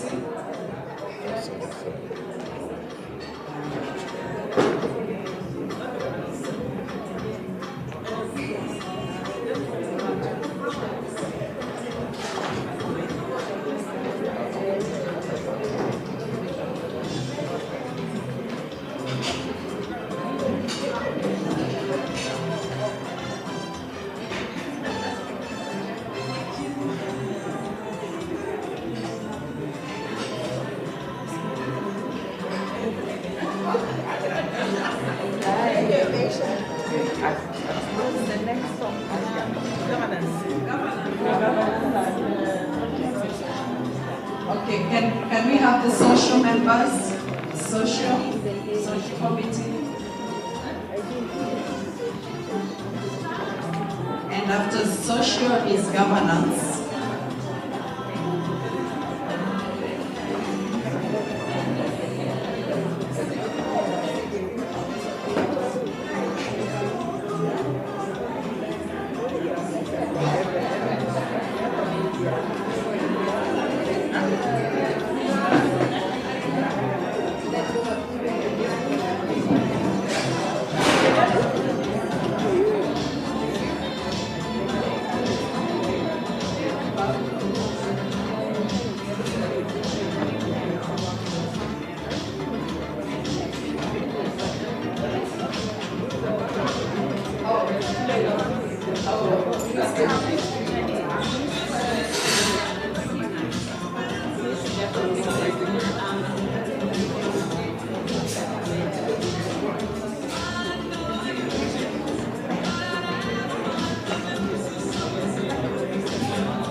Governance committee. Governance committee members. Our chair. And Beatrice, please join us. Governance, let's do this quickly.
Hapa ni Marine Pod ni kucho material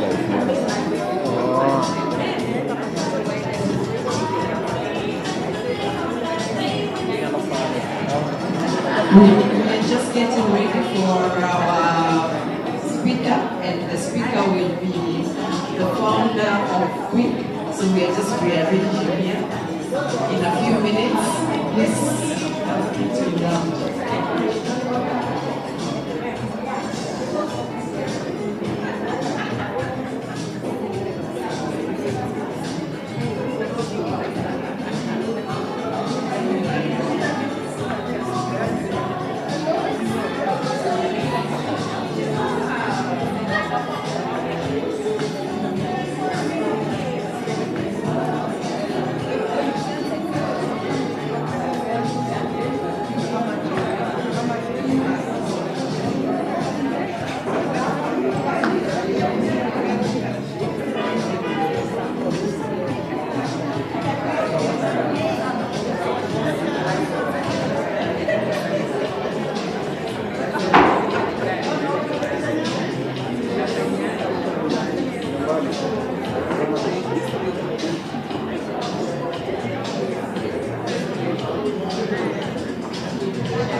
stick kwa nini?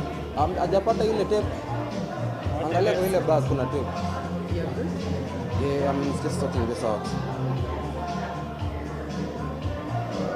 Projector needs just time to come on.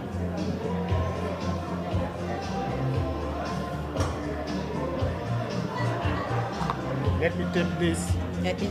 She's the one. I want to tape it on the mic. Oh. Yeah, she'll be using this, right? Oh, yes.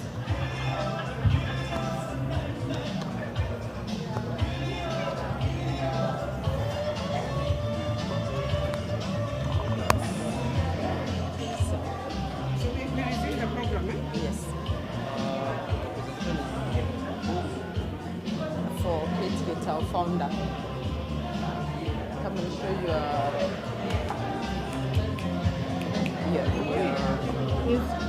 Sharon? It's Sharon, who knows?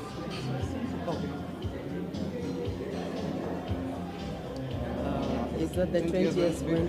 Yes. Yeah. That one. Yeah. So let's take this opportunity to welcome our founder, Catherine Gitau. Kindly, let's applaud her. Thank you.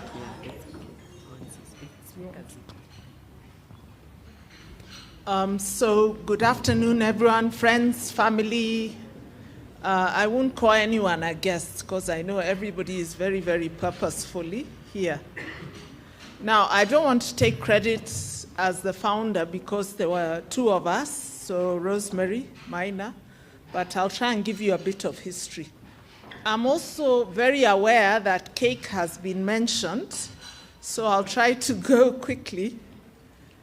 And as quickly as those 20 years, I was actually shocked when I realized that we had been together for 20 years. It didn't seem that way. So those years went by very quickly. And I want to say that our history is rooted in friendship. The formal history, I've asked Sharon to put it on the website. It was very kindly prepared by the governance committee, so there'll be no dates. Is there anybody here who enjoys history? Oh, okay. I won't say anything about that. Oops, what am I doing? After all the recognition. Okay, so this friendship was between two people.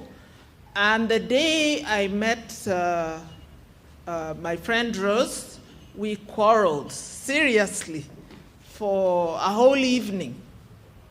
In fact, I think people got so bored with the argument that they left the function and they left us arguing. So Mugo talked about conflict. Conflict doesn't have to mean the end of everything because that conflict resulted in not even friendship, I think, more like a sisterhood.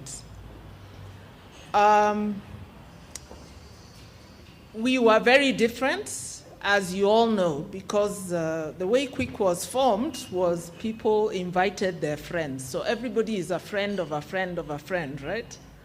And of course, a lot more of the friends came from Rose's side than mine, because I'm more of an introvert. In fact, I think what I brought were relatives. People who are forced to be with me by birth. Yeah, so we became very firm friends when we were in Lancaster. I don't want to tell too many anecdotes, but we've done everything up to being arrested by the British police. And I remember when we were arrested, the plan of whatever we were doing had been Rose's plan, and I had told her we're going to be arrested, and she said, no, it won't happen. And then I told her, if we're arrested, there's no justification for what we've just done, so I'm not going to speak, I'll just point at you. And we were arrested. We're actually three of us. There was another friend, an Egyptian lady called Fatma El Shafi, who was a flatmate to Rose, and we used to get into mischief together. So when we were stopped by two young policemen and, they were asking us, what were you doing? I just pointed at Rose. I didn't speak. And then she started trying to explain why we were in the certain situation. And the guy got so confused that finally I said, "Are you British?" And we said no. And "Are you leaving the country?" And we said yes, very soon. Then he relaxed and he actually set us free. I think he was just relieved to know that we are not going to be in that country much longer. So this is the kind of life we led. It was very interesting and exciting. Later when she came back and she met the love of her life, Maina, who is just there. And I was a maid at the wedding. Yeah. So it was a wonderful thing. But one of the things we were always discussing was about women and what they do with their money. Before, mostly it was men who are earning and women would participate as part of the family. But more and more women were going into work. They held senior positions. Rose ended, she was a deputy vice chancellor at the Kenya KCA University. And, many of the women here hold very senior positions, and throughout our life, we earn substantial amounts of money. But yes, we invest in our families, but often we just are the ones who keep the economy going, right? Just by buying things, not really investing.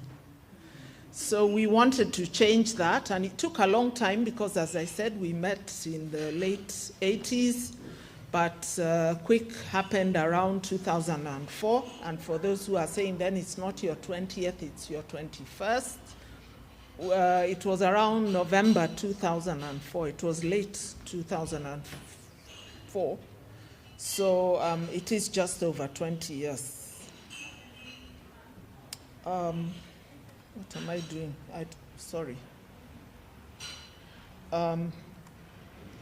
Okay. So what was it supposed to do? It was supposed to help women invest, but also to teach them about investment. And I think if you ask the Kwic members here, they've not only invested as Kwic, many have also invested privately as a result of information that they got through the Kenya Women Investment Company. And I think some of our partners are here. They've been educating us. And I think we're very different. In fact, I think because I'm not young, I started working in 1982. I actually had a very good job. So if I had been in Kwic from that time, I think I'd be one of the wealthiest women in Kenya today. But I spent the first 20 years just helping the economy, but not investing for myself. So we've gotten the financial expertise, we've learned how to invest, and we've also invested together as a company. And you can see that we had Mogo Kibati because we said we wanted to participate effectively in Kenya's development towards Vision 2030. And I'm sure Kenya is closer to Vision 2030 as a result of Kwic. I don't know whether we should have called ourselves Kwic or slow, because it took us a long time to get going, but we did get there. Okay, so our vision is to be a leading and dynamic investment company in Eastern and Southern Africa, providing financial independence to its shareholders and influencing economic development. Yeah, so, and our mission is to enhance shareholder value by mobilizing and effectively investing funds in viable global market opportunities. I think so far we've mostly invested in Kenya, but I think we got a challenge today. So if we're talking about the future, I think this East and Southern Africa these global market opportunities has to be part of our future. I think there's a lot of scope now. Trump is helping us because everybody is angry with him, so they'll be looking for new partners. And Kwic can be one of those new partners. A lot has been said about values, so I'll just say a little because I think that is part of the secret of our success. One of our first committees was the governance committee. We were very aware, even at that early time, that most groups break up because of poor governance and lack of common values. So the journey was, membership was by invitation. Initially, I think we had said we'll have 10. So Rose was supposed to invite 4 people, and then I was supposed to invite 4 people. I think we ended up, I invited 3, she invited 7, in line with our personalities. And then friends of friends started coming. I know Kirubo there was a very close friend of Rose, and she was one of the early ones. And she brought her sister. I brought my 2 cousins, Margaret and Anne. Is that nepotism? Yeah, so we do have, and I think even Charlene has a sister. So people brought their close ones in, and also their close friends, and it got bigger, and at times it got a little smaller, but that's what we did. I said governance was in, and we started developing documents. We had some academics. Both Rose and I were academics at the time. I was in the University of Nairobi, she was in KCA University, so of course we are very fond of the development of documents, but they've helped because we have our history. We have lots of experts. We have a lawyer, we have accountants, we have business people. And so we used our internal expertise, but we also didn't leave it there. We would call for external expertise when we need it. And then it's not that we have not fought. We have fought like cats. So when I was hearing, people praising us, I think where you can praise us is that we, with the help of Jacinta, who is very peaceable, we managed to come back together again. So don't be surprised if you're thinking now of starting your Gen Z group or whichever group. Don't fear conflict. Yeah, there have been conflicts. People have left and come back. Conflict doesn't mean the end of your group. So that was, I was just showing that I can do animations. When you say I'm good at computers, then I get some pressure that I have to be able to show. Yeah. So our core values are dynamism, which means, especially Kirubo was saying she doesn't like slow people who are always just never finishing anything, so that's why that came in. Integrity, of course, a very important word. In Kenya, it's a bit of a theory. Integrity is in everywhere, but sometimes we don't see it in practice. But I must say we have seen a real integrity in Kwic, professionalism, and innovation. And I think one of the things we want to do today is to start being open to new things. This is a new chapter for us, the next 20 years. Community has been another huge strength, yeah. Many of the women here, I didn't know them, and surely we should clap for ourselves. We have the face of Kenya. That is something so rare. Yeah, often you just find people are neighbors or they came from Wamunyoro or something. I don't even know where this place is, although I keep hearing it. But for us, it shows that we had diverse friends and they were close enough friends for us to bring them together. So I want to acknowledge that we have different strengths in the group. we have some people who are leaders, just natural leaders. The Charlene's, the Kerubo, the Margarets of this world. Even when we try and kick them out, they have to come back because we've never seen such leaders. We have people like Teresa who can really do the maths. Yeah. We have organizers like Anne, like Wanjiko, like Mary Claire. So I don't want to leave anyone out, but it seems we have complementary strengths. I'm being called the founder, but I have never held any leadership position in Kwic. In fact, I think one time they had a meeting about whether they should kick me out. I survived by the skin of my teeth because according to the governance, I think I had missed too many meetings and they wanted to apply the governance. Thank you for having mercy and not calling me Kasongo or all the other things that Kenyans are prone to do. We've had a lot of caring. I think, when Rose was very ill, I think one of the support groups was the Kwic membership. And you can see that even many, many years when she's not with us, her family are still here.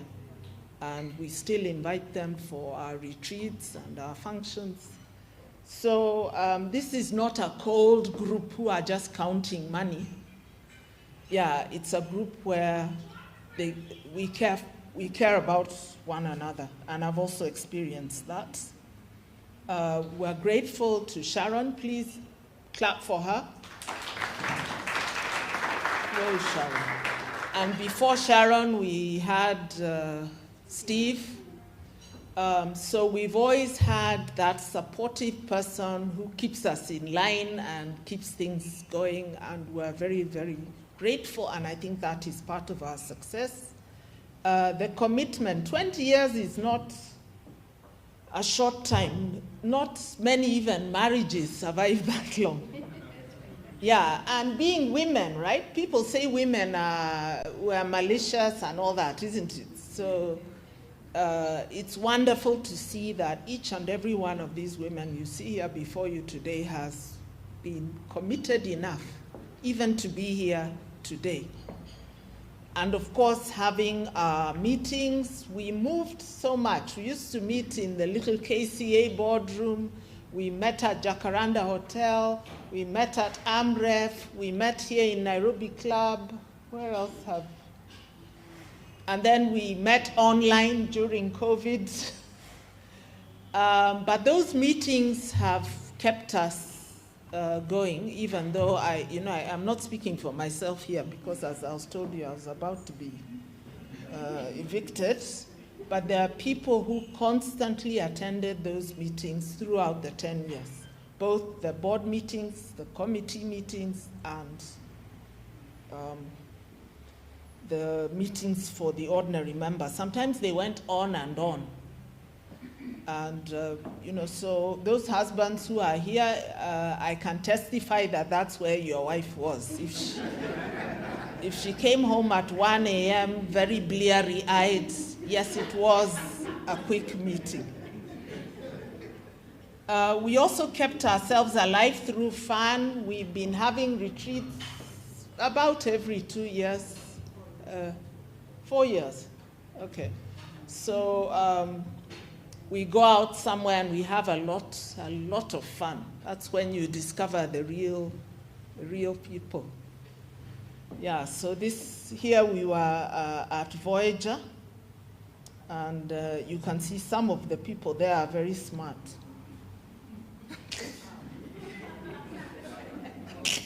No, all. I'm just joking about the lady with there's a lady in the middle. Okay, so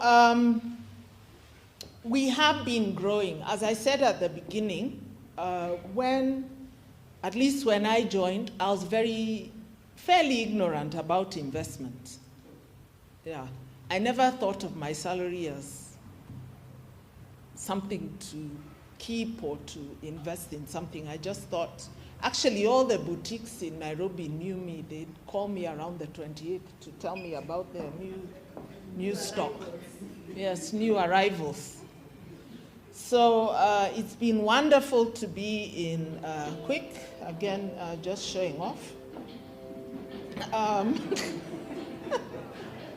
Yeah, that we've grown in numbers, as you are told, we are now 28. We've grown in knowledge and we've grown in relationships. Yeah. So we're not, you say if you're not growing, you're doing what? You're dying. Okay, I couldn't find a good quotation by a woman, but it says, okay, I can is 100 times more important than IQ. So I like that quotation from Albert Einstein because we're not gurus when it comes to investment. But whenever we've had a discussion about something, we've been ready to try. Sometimes we've lost. You remember we lost a lot of money. Which shares were those that crashed? Was it Safaricom? Mumias? Yes, KQ. So that was one of our fiery meetings, if I remember. Because it's not easy to see your money just going down the drain when you are expecting a lot. Oh, yes, exactly. So, yes, part of our history, yes, we've suffered those financial losses. And we still said, I can, the following day. And we came back and we invested in other things, having burnt our fingers, not as much as the people in the US, but we have. And that meant that we had to have resilience. Of course, you can tell from the picture, when we joined, we looked like the lady on your left. And now we are looking forward. Even though we have just been flattered, I think we're nearer the picture on the right. Yes, we want to enjoy ourselves. Yeah. The tears have said yes, of course. Losing Rose was a massive blow. She was such a lovely person. If you want to know how she was, please have a look at Wambui. Yeah, this was the picture of the fighting over the money, the shares. So the last thing I'll talk about is the legacy, because yes, we have thought about that. We've tried several times to start a Kwiclets. Do we have any Kwiclets here? Can the Kwiclets stand?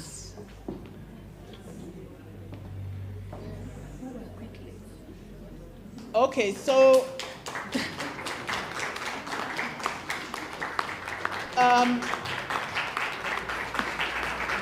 yes, please. Yes, so these, you may sit down. These are sons and daughters, and we are trying to help them learn from the journey we've gone through. We hope they'll start much sooner than we did. And also as part of our governance, we do fill in who will inherit our shares if we are not there. So some of those Kwiclets are heiresses. So if you are a young man or a young woman and you're looking for an heiress or an heir, they've just sat down. But we can ask them to stand again so that you take notes. Yes, so we are keen to pass on the baton in many ways. One is, of course, the Kwiclets, but also in knowledge. We've discussed really sharing our knowledge with a wider audience. If you're a guest, is there anyone who's learned something new today, just being a guest? I can see a few nods. Yeah. So we have held, I think, is it once or twice? Yeah, maybe about 3 times. We've had workshops. invite a financial guru or investment guru. And we want to continue doing that and also to invite not just Kwic members, but to have other people coming. Would you come? Yes, so this is one of the areas where we want to pass on the baton, because Vision 2030 will happen when we have a lot of very wealthy women in Kenya and in the world. We rarely hear about wealthy women. We mostly hear about wealthy men. But I believe that the time is right, that anyone can have wealth, and wealth is not just about money. It's about having something to give others, whether it's money, whether it's friendship, whether it's knowledge, whether it's that caring spirit. And if you have wealth, please don't keep it to yourself. Pass on the baton by teaching others to have. I think one of the reasons we have a leadership crisis in Kenya is we've had difficulty in passing on. So we always talk about the good leaders of the past. Yeah. So let's pass on the baton. So if you're a good leader, you should also create 10 other good leaders to carry your baton. And I'm talking to Charlene, Margaret, and Kerubo, who have those leadership qualities. So part of your Kwiclets is producing the next generation of good leaders. If you're good at maths like Teresa, I don't know who she's passed that mathematical baton. Fantastic. Yeah. So whatever it is, small or big, please pass on the baton so that we won't be always talking about how good things were in the past. They should be even better in the present because of the good things that we've passed on to the next generation. So I'll not try and say where we're going, because I'm not the chair or the business development committee. So I'll just stop there and say thank you.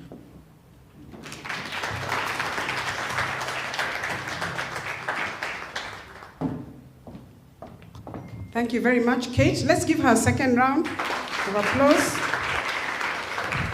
And you can see where some of the fun that we normally experience in our meetings and our retreats comes from. She's a very humorous person. Thank you, Kate.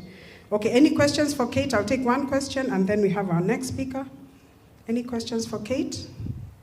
Good. All right. So the next, I didn't need to say it so happily. Yeah, so good. So the next speaker is going to be looking at the future.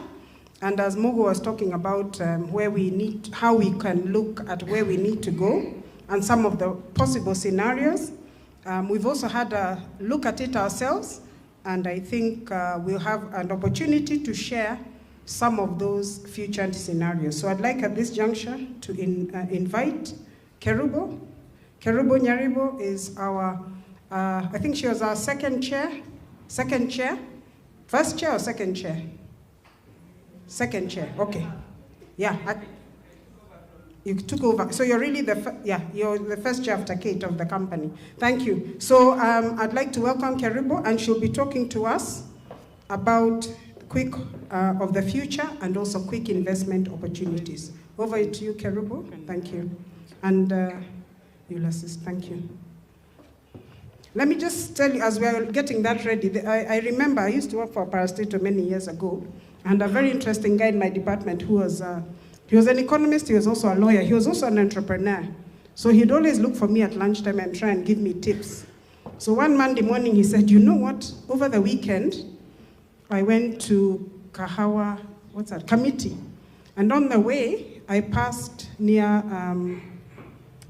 I passed near that roundabout which goes in past Park, Pan-African Christian College, that one. What is that road? Committee Road. And as he passed, he found a convoy of ladies in BMWs. Now, he didn't know they were ladies at that point, but he found a convoy of very expensive BMWs and Mercedes-Benzes. So he stopped his car and tried to see who these people were. And who came out of those vehicles? Some very, very elderly women. In fact, even getting out of the car was a problem. So they eventually came out. The drivers opened the door, the chauffeur, and the people came out. And then when he looked at them, it was clear they were not super well educated, but they were elderly, and obviously they were rich. So he did a bit of research, and he said what he found out after digging up around, he's a lawyer of course, is that these were some of those old ladies in the 50s and the 60s who bought land around Kamiti, Kahawa, all those areas. They huge tracts of land. And then in the late 70s and 80s, people started building. So they kept on selling quarter, they call it a point, quarter, a 1/8, quarter, point, 1/8. So those ladies, most of them are illiterate, their children are educated, but they go for holidays as a group. And I don't think many of them speak English, actually. But so now he told me that story. And that time I was, I think, in my early 40s. And I said, my goodness, these ladies didn't have much, but whatever was given to them, whatever opportunities they identified, they took it with both hands, and they are now very prosperous. So, of course, my dream was to become like one of those ladies, plus a bit of education, of course. But that also inspired me because it taught me a lot of humility, and it also taught me it's important to take the opportunities as you find them and make the most of them. So I believe as Kwic ladies, we are women of that spirit. The other one is about, I was reading Proverbs 31.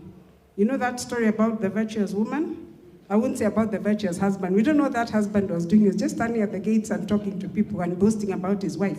But the lady used to wake up very early in the morning, make work for her staff, arrange everything. But there's something she used to do. She used to go and consider a field and buy it. And she also used to go and invest and make profit.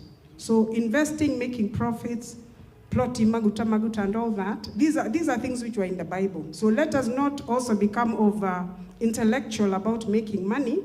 There are things which the good Lord has taught us about how to structure your financial life. So if you read the Bible, you'll find some very interesting insights, including what we are told to take stock of your flocks and your assets, basically, because wealth does not last forever. So what the Bible is also telling us, plan your finances. So as we go into our sunset here, some of us, this is the message we need to carry. Okay, I filled out that time. I'll hand over to Kerubo. Thank you. Okay. Thanks, Meg. Thank you. Good afternoon. I hope you've enjoyed yourselves this far. Because where we are now, most of us in Kwic, we are in the enjoyment phase. Yes. Okay. So, Kwic, our vision 2025 and beyond. We are celebrating 20 years. So, we count for something. 20 years is not small. Huh? So, give ourselves a clap. Okay? We've been empowering women, creating wealth, and securing our legacy. And that's why we actually invited our Kwiclets to come. Some of us did not. I don't know why they didn't. I can tell you why they didn't. They had to work out of town. But I invited my Korera.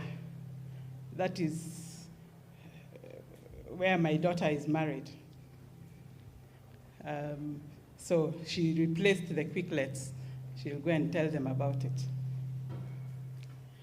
Okay? Now, Kwic, I know Kate was talking about 004, but I think when you are finally actually getting registered, you are already in 2005. Huh? It was even 6.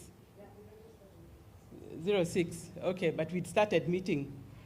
That time we were already meeting in 05, so we'd already started unofficially. And we wanted to invest. We wanted to have financial freedom. And we wanted other women to also have financial freedom. And our initial thought when we first started meeting, because we started meeting a few of us and then we continued bringing others on board, was we were to start as a pilot project, sort of, where we would see ours is working and we then get other women to do the same thing, either in a bigger way or in a smaller way. For example, if it's Mama Mbogas, you can see us, we were not Mama Mbogas. Nothing wrong with Mama Mbogas, but we were financially a bit higher than Mama Mbogas. So we thought even those ladies earning little could be able to come together and grow their money and invest it and get better and make more money. Because when you invest together, you do more than when you're trying to invest alone. Imagine if I have 100,000 myself, how much will I do? As compared to if we come 10 of us and we immediately have 1 million. We can do a lot more with that 1 million than the 100,000. That was our thinking then. But somehow, life happened and we didn't quite get other women to follow us. But we've had, along the way, we've had several people who've seen what we've done and gone and started their own. Because at some point it was difficult now to get on board as to be a member of Kwic. Where we are now, we've had 2 decades of purpose, and from our humble beginning, we've built our foundation in consistent investment, empowerment of women, patience, and long-term thinking. We don't think here. We've been looking ahead and seeing what. I remember one time we were thinking, we were hearing there was something happening towards Isiolo, and we wanted to go and buy there before the road actually got there. We were saying we need to go and buy land there, but somehow we didn't do it. But we've done our other things. Now, as the strategic plan we have, I think, is coming to an end now, our 5-year strategic plan. And we want to prepare for the next 20 years. Personally, 20 years' time, I'll be 84. And I have said I will not be walking with a walking stick.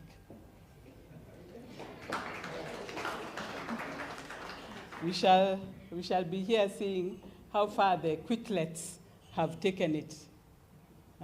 Because we are now in a transition period, transition of leadership and vision, and building a legacy for our next generation.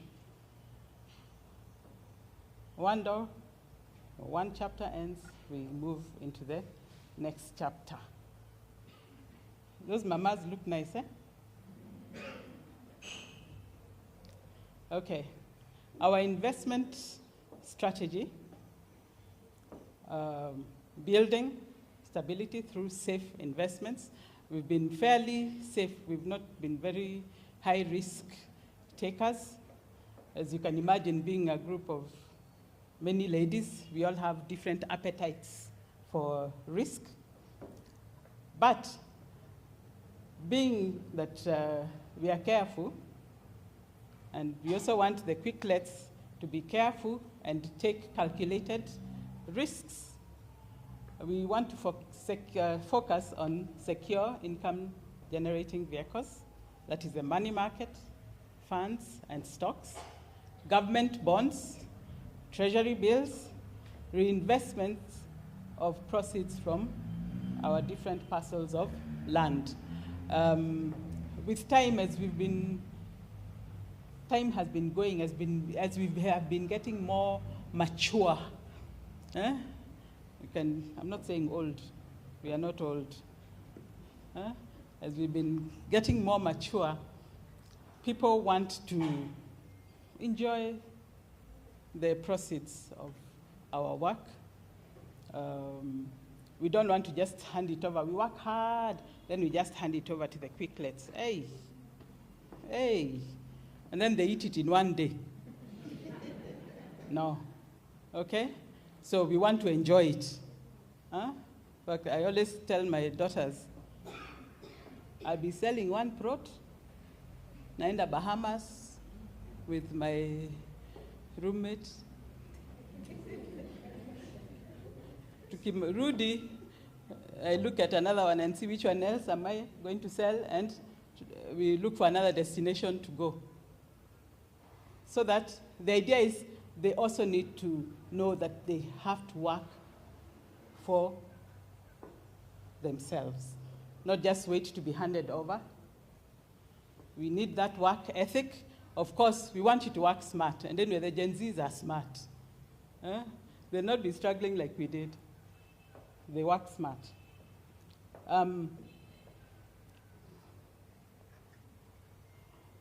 Then, going forward, we've done some of these things, but we stopped somewhere. But we still have time to still grow some more. And we want to look at new opportunities for growth, e.g. organizing group travel for members and like-minded individuals. I told you we are in the enjoyment phase. So we can be looking for people who wants to go. People love going to Israel, to Egypt, others to Thailand. So if we say we are going there, we get a few groups and go there, and we can make some money.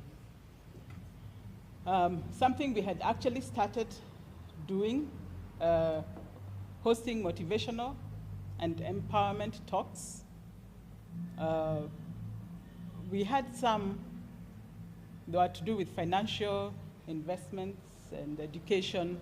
I think we had twice, I think we had in AMREF. So we want to start doing those again. We have time now. Before, you know, all of us were busy running after children, making sure there's money for school fees, for I don't know what. Now, nobody's asking me for any school fees. So I have time. So we'll have time. We can share this information with other people who are learning, and we can help them move. And as we are doing that, they can pay us something small. Then we can help members advertise their properties via Kwic for a small commission. We actually made some good money through that before, as we were doing purchases and selling stuff. We made some money along the way, and we can still do this again. We can generate some income. Then we have land in different parts, which we have been looking at, and a lot of us feel like it's stagnated funds that are just tied up. We can sell those parcels and put the money into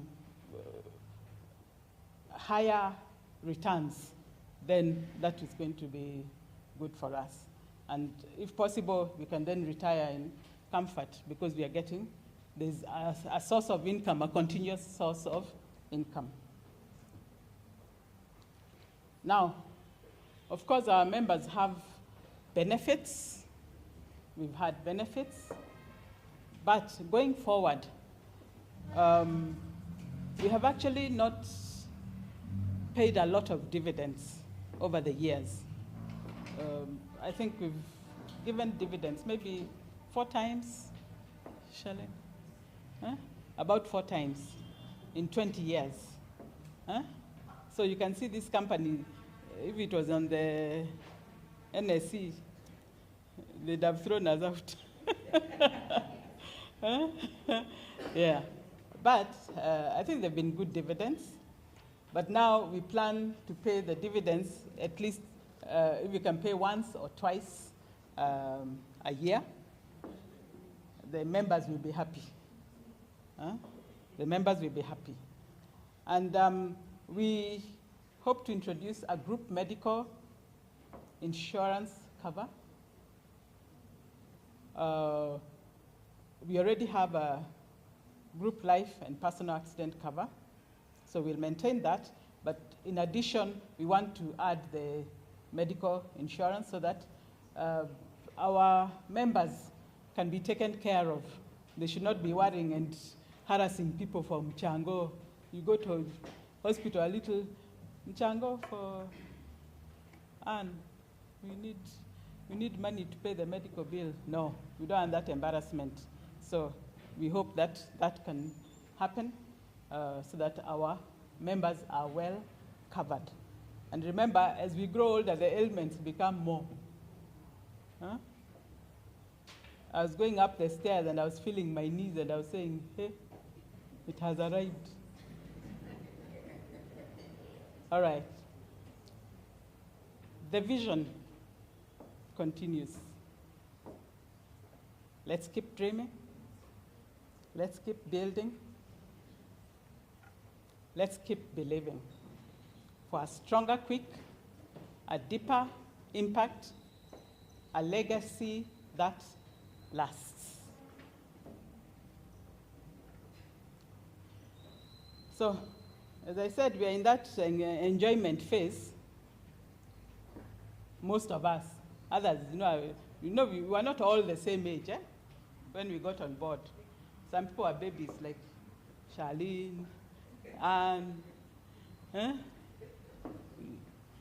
but they are catching up. So we say we need to rest and recharge. So we are going to be organizing annual Kwic retreats. You heard we've been going CG once in 4 years. 4 years, you have forgotten. After 4 years, you have forgotten what enjoyment you are. So now we are going to be doing it every year. And of course, with many members retired or retiring, we'll host yearly retreats outside Nairobi. Okay? And this will help us rest, reflect, recharge, and we shall be able to reconnect because we are not meeting as often as we used to before. We stopped meeting when we were advised. I think that was one of the things Mugo told us about. We are not a chama. We are a company, so you have a board that meets. The shareholders come for the annual general meeting. We used to meet every month. So that stopped. So now when we go for that annual retreat, we can now reconnect and get to hear what all our ladies are doing. Then all of us have family. And for our legacy and continuity, we want to groom the Kwiclets. Our young people, we call them Kwiclets. And the future belongs to them. But belongs to them if we prepare them today. So we will mentor, involve, and empower our daughters and sons. Chris, we are not leaving you out. So that they can continue what we have got. Where we have reached, they can go forward. And we want a lasting legacy rooted in values and community so that you can move forward. And as our guest said, if we have that, then Kwic will not die. Kwic will not die. It shall go and grow to better things. Thank you.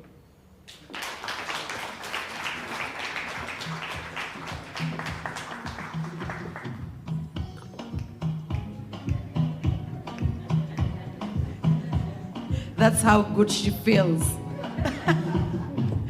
She's been our chair, how many times? Twice. Yeah, she was our chair twice. And you can see from that, she's learned and she's looked into the future for continuity, for succession. Now we are getting to the meat of the matter. Yeah, so I would like to invite our chair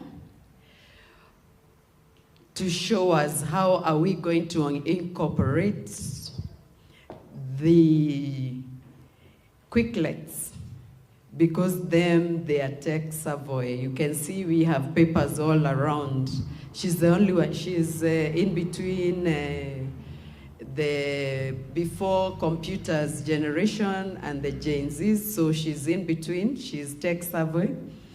But we want to make sure that we can communicate and be inclusive. So our chair, this is your moment.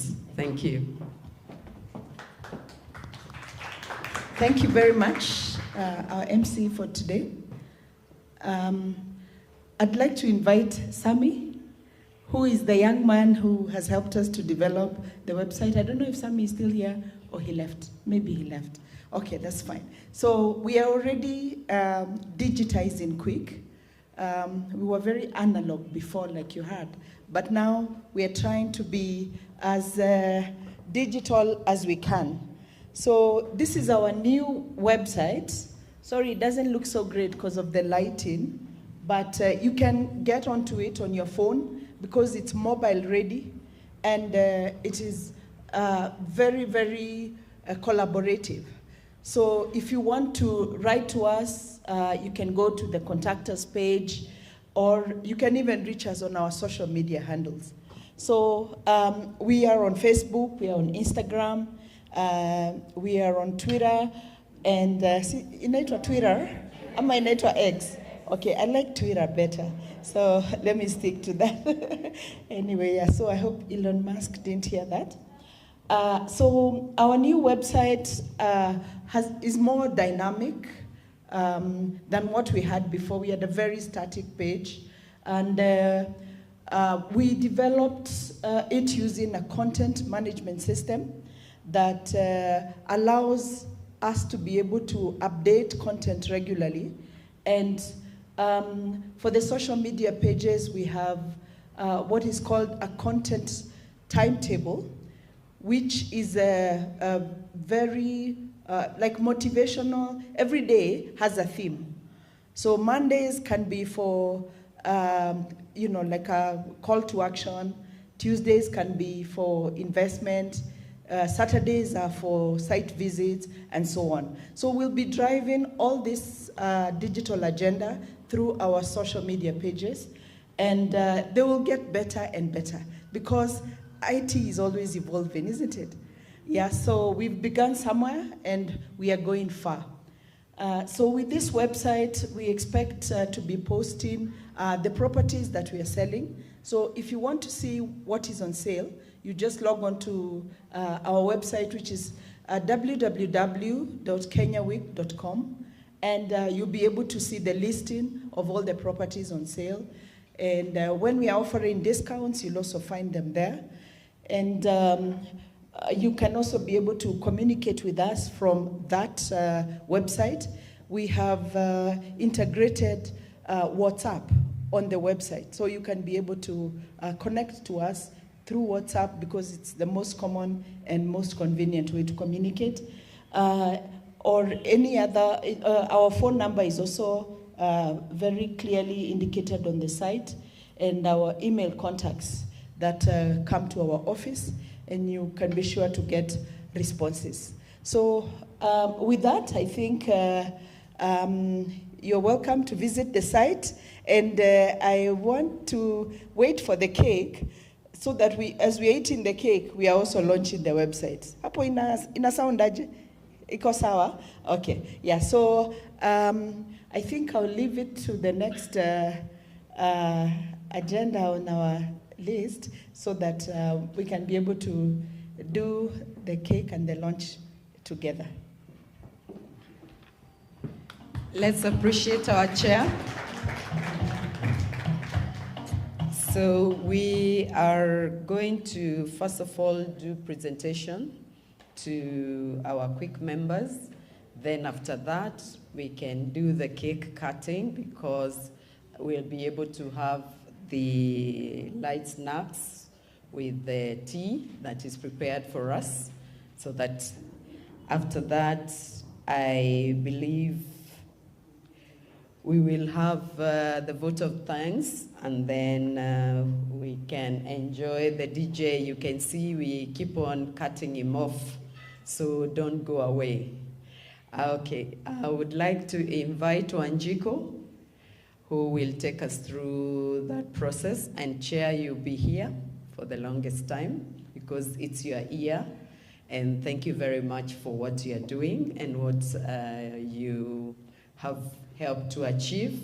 And the good thing when you take leadership, you find what others have done and you build on it. So your legacy is, you are lucky to be the 20th, and this is your second term as the chair. Yeah, so we welcome Wanjiko to take us through. Welcome. Thank you very much, Joyce. Chair, I've been privileged to work under you in the same board, so kindly come.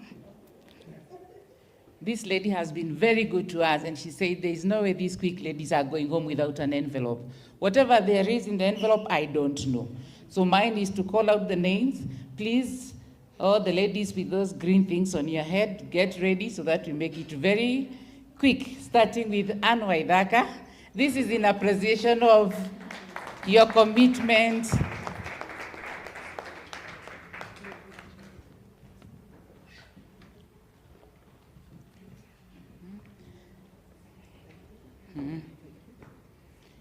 Beatrice Munyendo, please, next.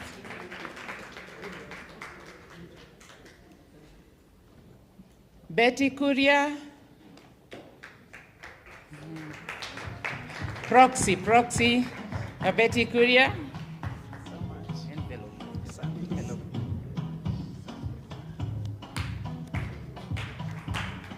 Damaris.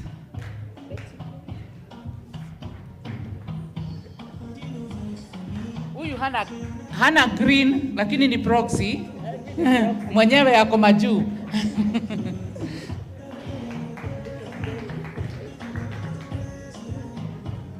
Damaris.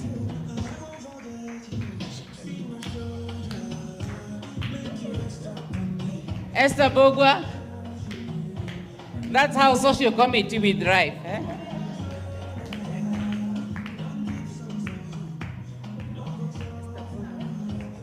Irene Mumo. My friend. Ooh. Jacinta, you're next.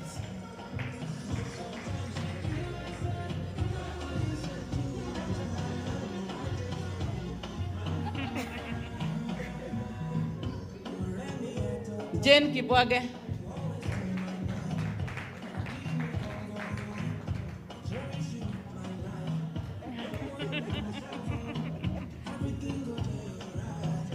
Joyce Wayaki.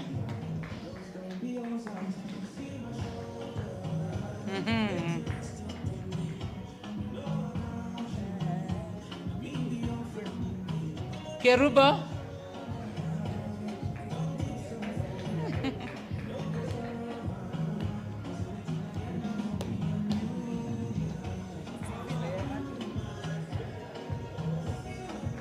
Kate Getao.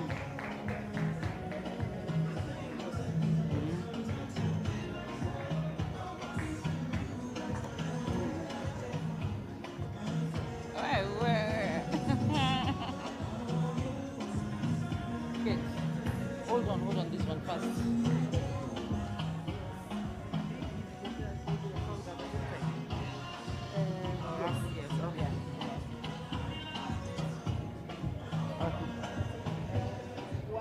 Where?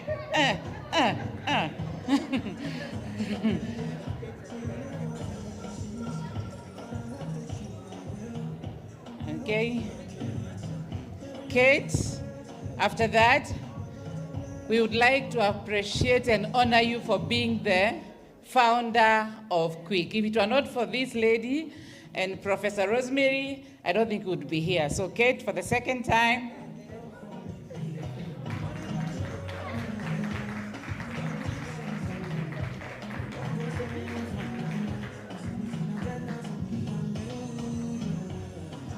minor. I don't know whether it will be the minor Mr. or the minor Veronica. Mr. Minor, please.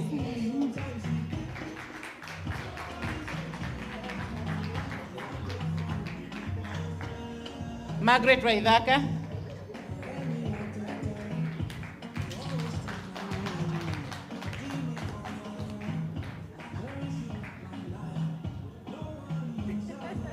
Mary Claire.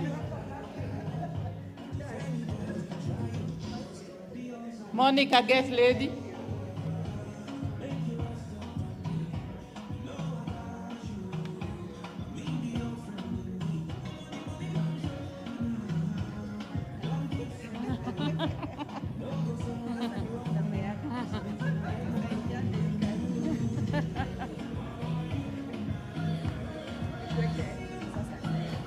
She's handing over the rest of the gifts. Okay, all right. And now the rest of the gifts will be given by our Vice Chair, Monica.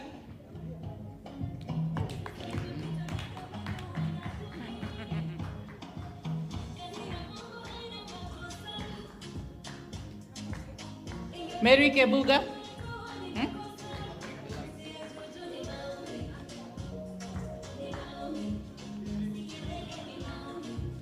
Mary Kundu.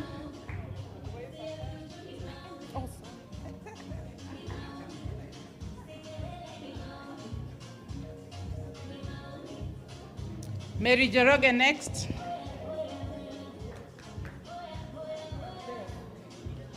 Oya, pole pole. Haya, mama mwenyewe ndiye huyo.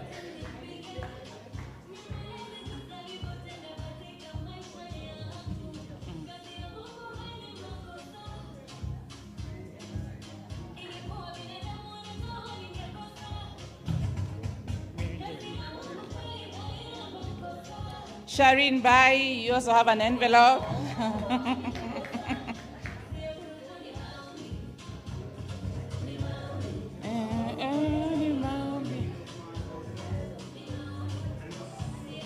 Sophie.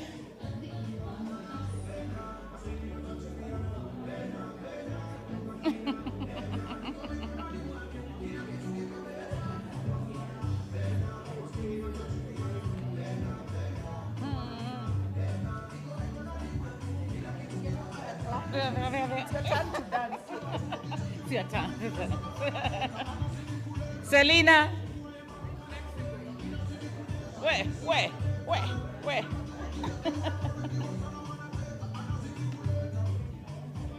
Aha, Selena, there you go. Teresa, you are next.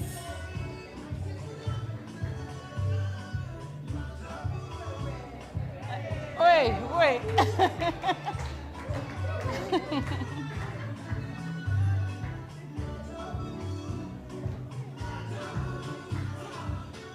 Wairimo.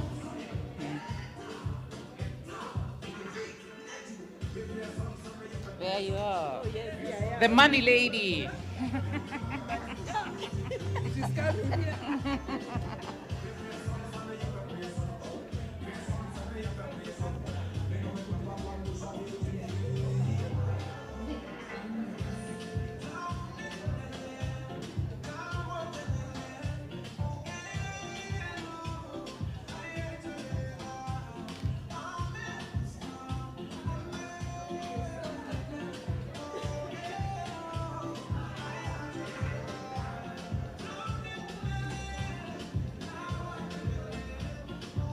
And we also have Sharon. She has done a fantastic job for us. Please clap for her.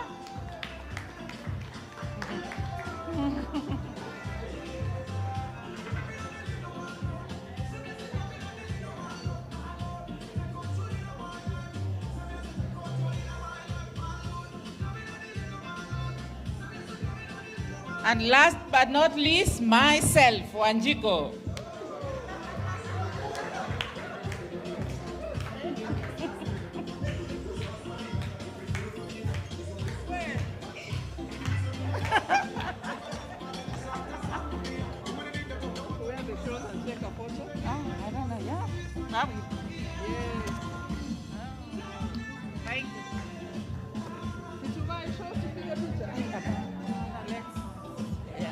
Ngoja kidogo.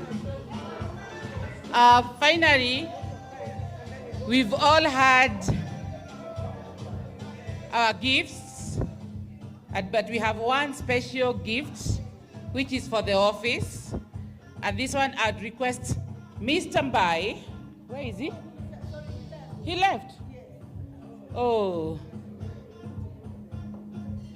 Mr. Maina, the only man in the group, to present the office plaque to our chair. Sharif.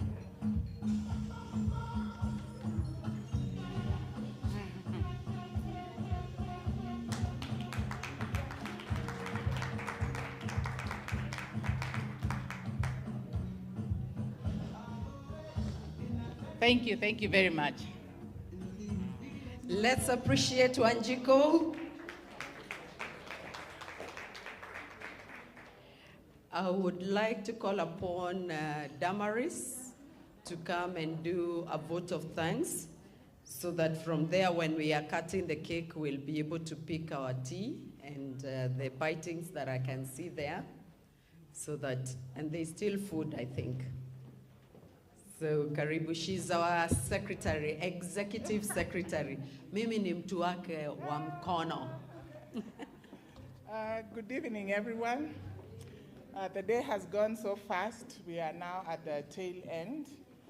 But before we do the cake, which should be the top of the icing, we shall appreciate each one of us who have been here today. We'd like to thank God for this opportunity, for us to be here, excuse me, for us to come together here today. Without him, we could not have done this 20 plus years, and to have all of you come to sit here with us. We'd like to honor the guest of honor, recognize him, Mr. Mugo Kibati, even though he's left with his wife. We thank him in absentia for having joined us today. Madam Esther Ngaine from the NCBA, which are our bankers. It's also good to have had her here, and she shared quite some good tidbits. I hope we shall pick up one or two things. And all our invited guests who are around us, who are our family members, our children, and together with our business associates and our financial advisors, all Kwic members who are here, and with special mention to Betty Munyendo, who lives in Kisumu. Please stand up. And yeah, she came all the way from Kisumu to be with us today. We appreciate you and thank you so much. We also thank the social committee, which has been meeting every Tuesday for the last few weeks to organize this event. I think they've done a good job. Kudos to everyone led by Mary Claire. Thank you so much. Our team of service providers who came today to support us, you can see the photography, videography, the DJ on the mic is there. Thank you so much. Again, we thank the Nairobi Club, their support for today. Everything they've given us, I think the meal was good. We are going for cake and tea. We thank you for providing that. Well, I think the cake came from another provider, but still, thank you so much. Last but not least is Sharon Joroge. She's our everything in the office. She does, you can imagine, everything. And I think the last few weeks, her ear must have been hurting from all the calls she's been receiving, the coordination, meetings, and minutes for every of the meetings we've been having. So, and for everyone who is here, if I've not mentioned you, not because I don't,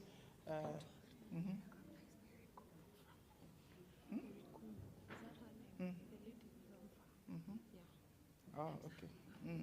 Yeah, so also we want to recognize Mary Kundu. Mary, please stand up. Mary also relocated up country, Mumias, all the way from Mumias. Sorry, I forgot. Thank you so much, Mary from Mumias. I did. Yeah, so thank you all of you, and let's continue enjoying what is remaining, the tea, the music, and let's socialize and get to know each other. Thank you. Thank you very much. Thank you, our able chair. If it were not for her, whatever you are seeing and the welfare team would not take place. So thank you very much, we appreciate. And of course, Miss Moneybags, if she says we won't have the function, we would not. So thank you very much for allowing us to indulge a little bit. Thank you.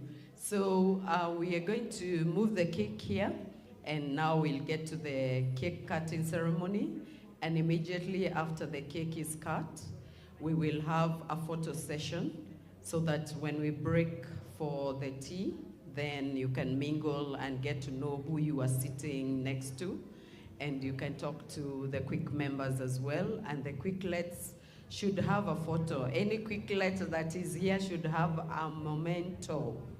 So all the Kwiclets will invite you here immediately after the photo with the guests, and then the Kwiclets will have a photo, and we can wrap it up from there. So I'm just giving them time to get the cake here.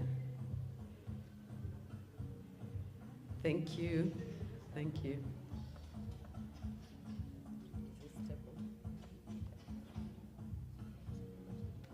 So I will invite Mary Kundu to take us through this next session.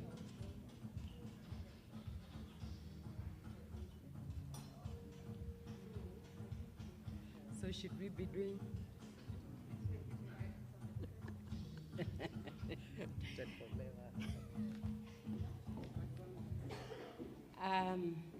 When I was growing up, I was told there's no celebration without cake. And we have one here. Looks very beautiful, isn't it? In the Kwic colors. Now you know the Kwic colors. Olive green and white. And a touch of love. I don't know what that color is.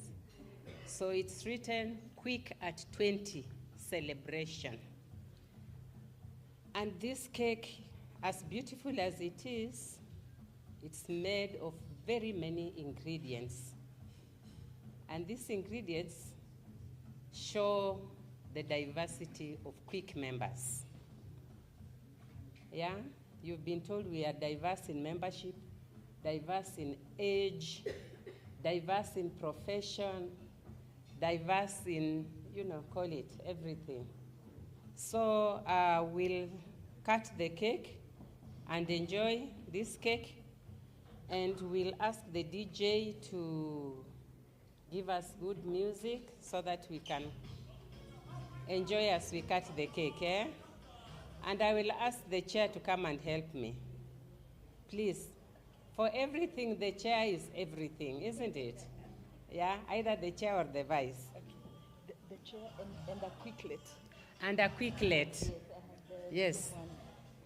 There's a Kwiclet to show us the Gen Z way of doing it.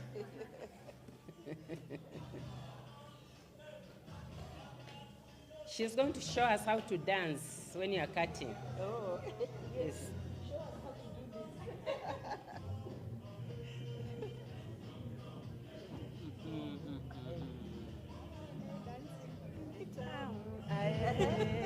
Tam tam, taking it down,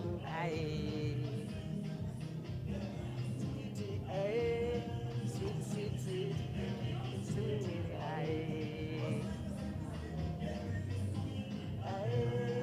sing, sing, sing, taking it sweet,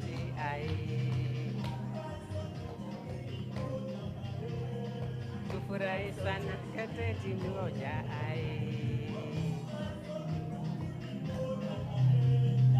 Tufurahi sote hizi moja,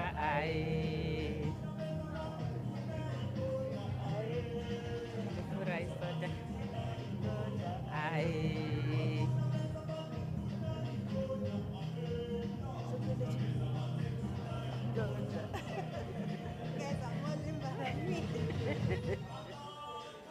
Hata.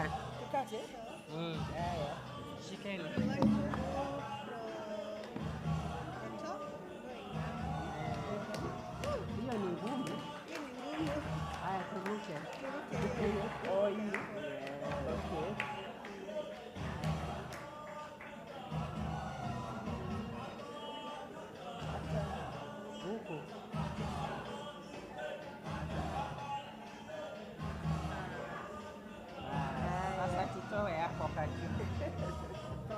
cutting.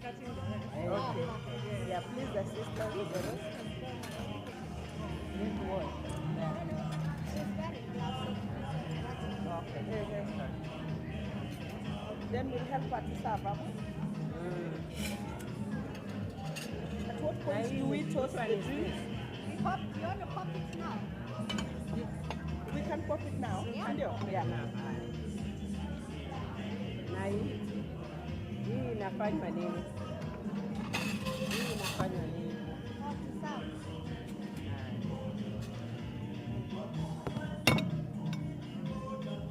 So do we pop the drink and then before I feed And then we do cheers.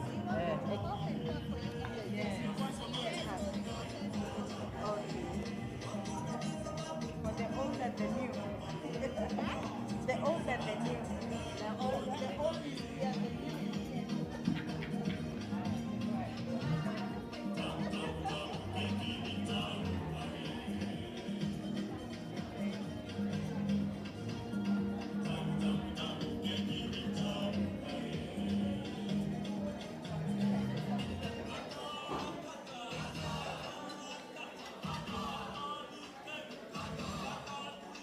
She wants to say something about the coffee. How you can say? Hello. Okay, so we want to toast to this celebration, and it is the old and the new. And the new. So the old and the new. Yes. Or is it the other way around? Because, okay.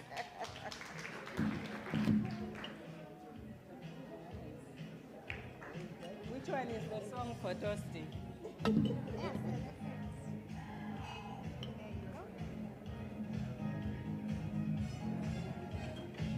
So we are toasting for the last 20 years of Kwic. Cheers. Cheers. From the old to the new Kwic. Cheers. And to the future of Kwic, and even a brighter future for our Kwicklets. Cheers.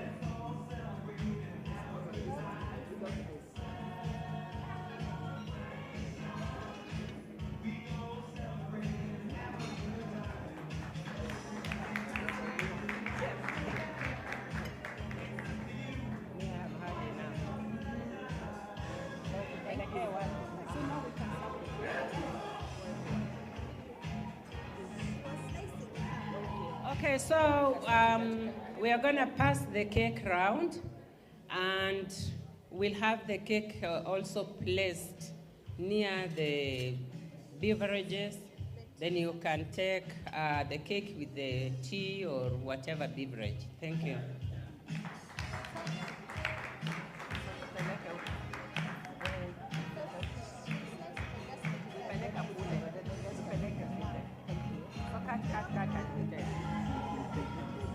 You want to hug?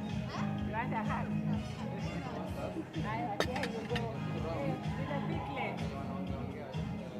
A photo with a big leg. Umwambie.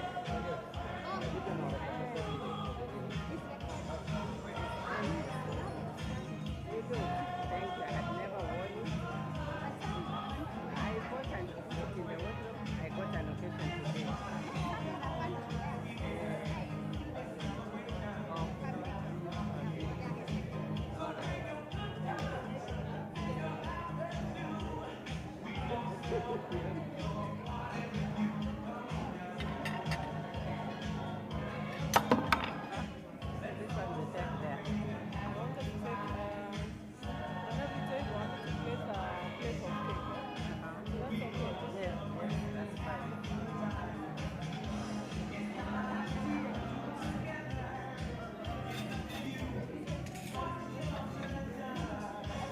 They are cutting and placing on every table.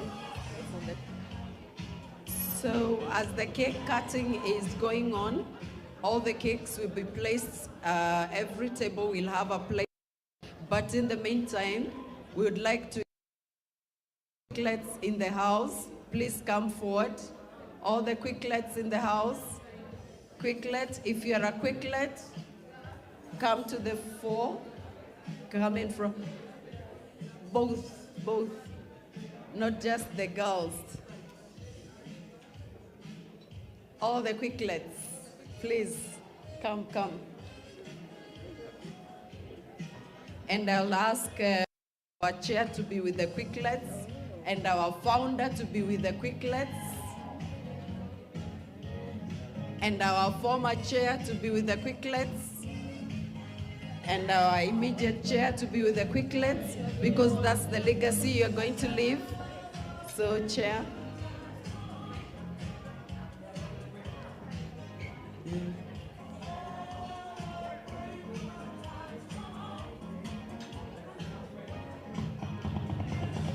You can see the rhythm is there still after 20 years.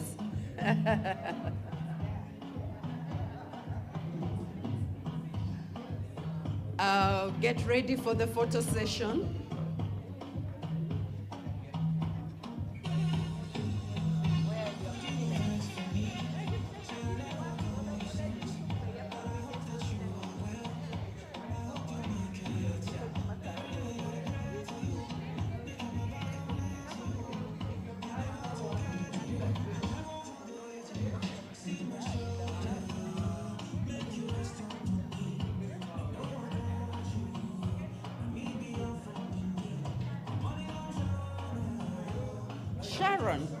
Sharon, join the quicklets quickly.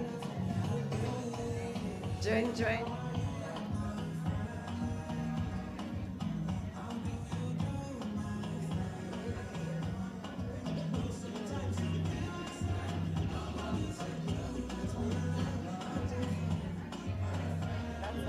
That will be read. This is a history that will be read in 50 years to come.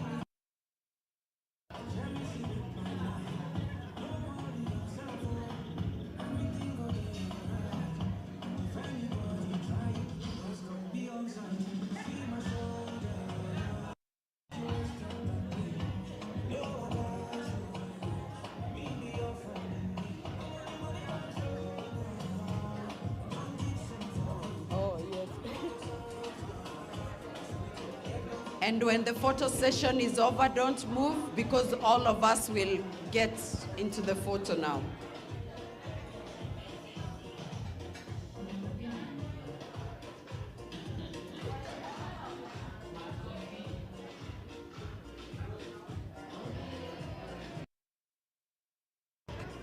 Kindly, don't move.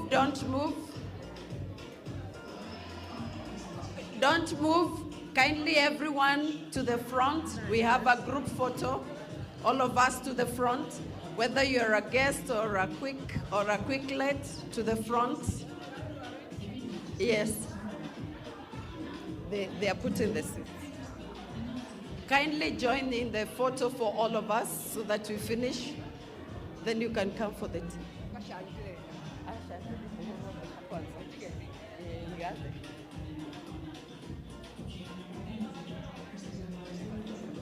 Gloria, please. Yes, join us.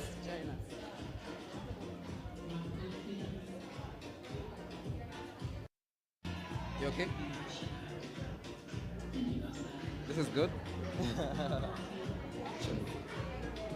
Hello, everyone. Hi.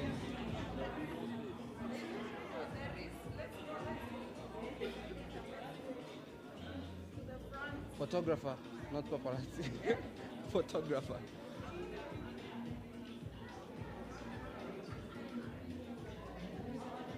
Okay, bro, songa nyuma. Kamera. Sasa hii sisi tutatoa hii ama tainua tu juu. Tasimama juu.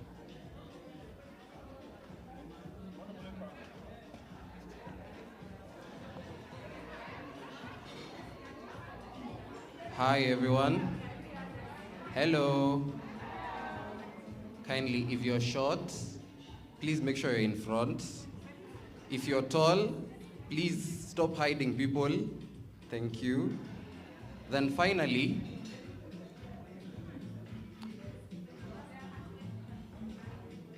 hello.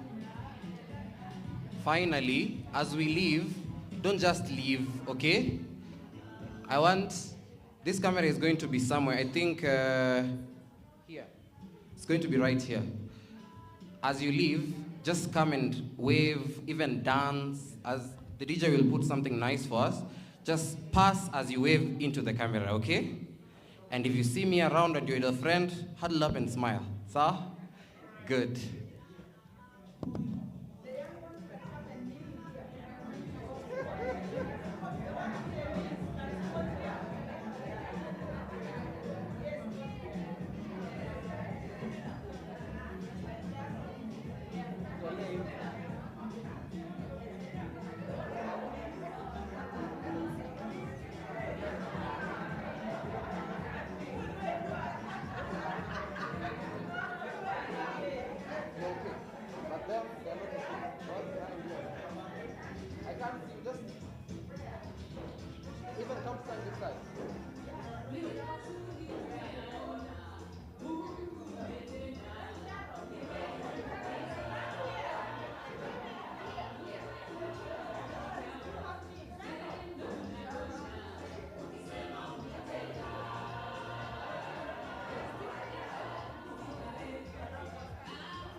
I can't see you.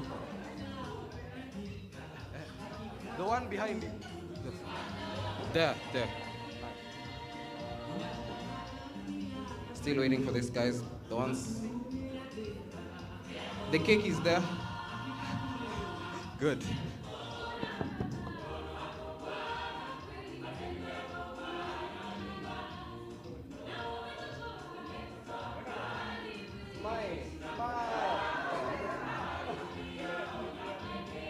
In 3, 2, 1, say quick. One more time. Good. Aya.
Very nice. So whatever you do, just make sure you pass here. Okay? Whatever you do, just please don't go. Whatever you do, pass here. Okay? DJ, it's your time. Nice. Let's go. Next. You don't have to wait. Just come. You don't have to wait. Just come. Yes, and wave into the camera. Nice. Yes. Keep coming. Nice. Let's go. You don't have to wait. Just come. Yes, you will be singing. Just come. You don't have to sing. Just enjoy yourself. Whatever you are doing as you are receiving the gifts, the same thing. Yes. That's good. Keep going. DJ.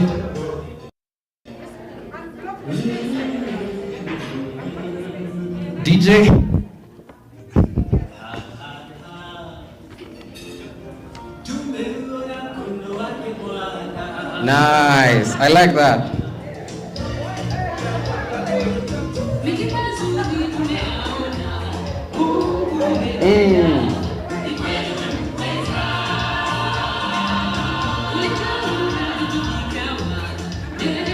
Napata. Yeah.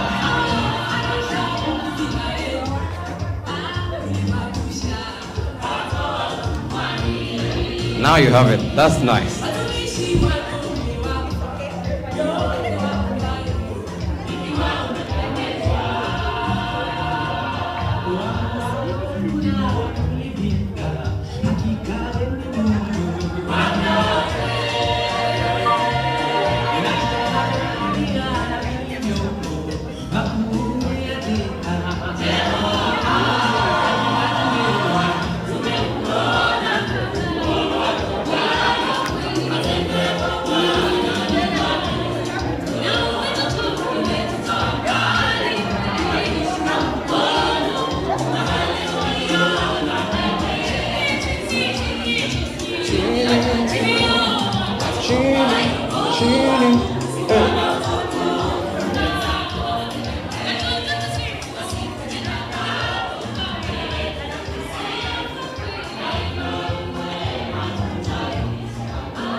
Safi sana, shughuli zimeisha.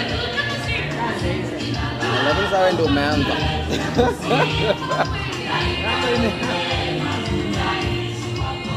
Acha niambia kati ya live stream.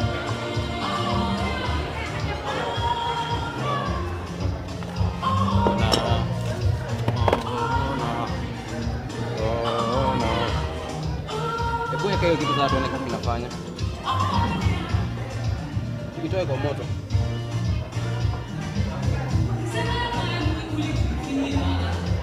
Kada your head that.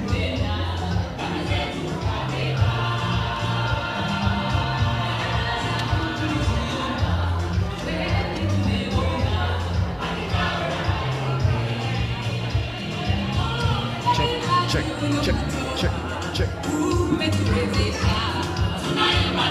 Check 1 2, check 1 2, check.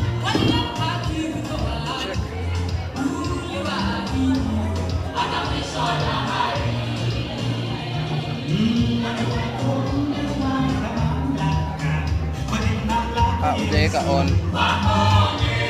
Iko on.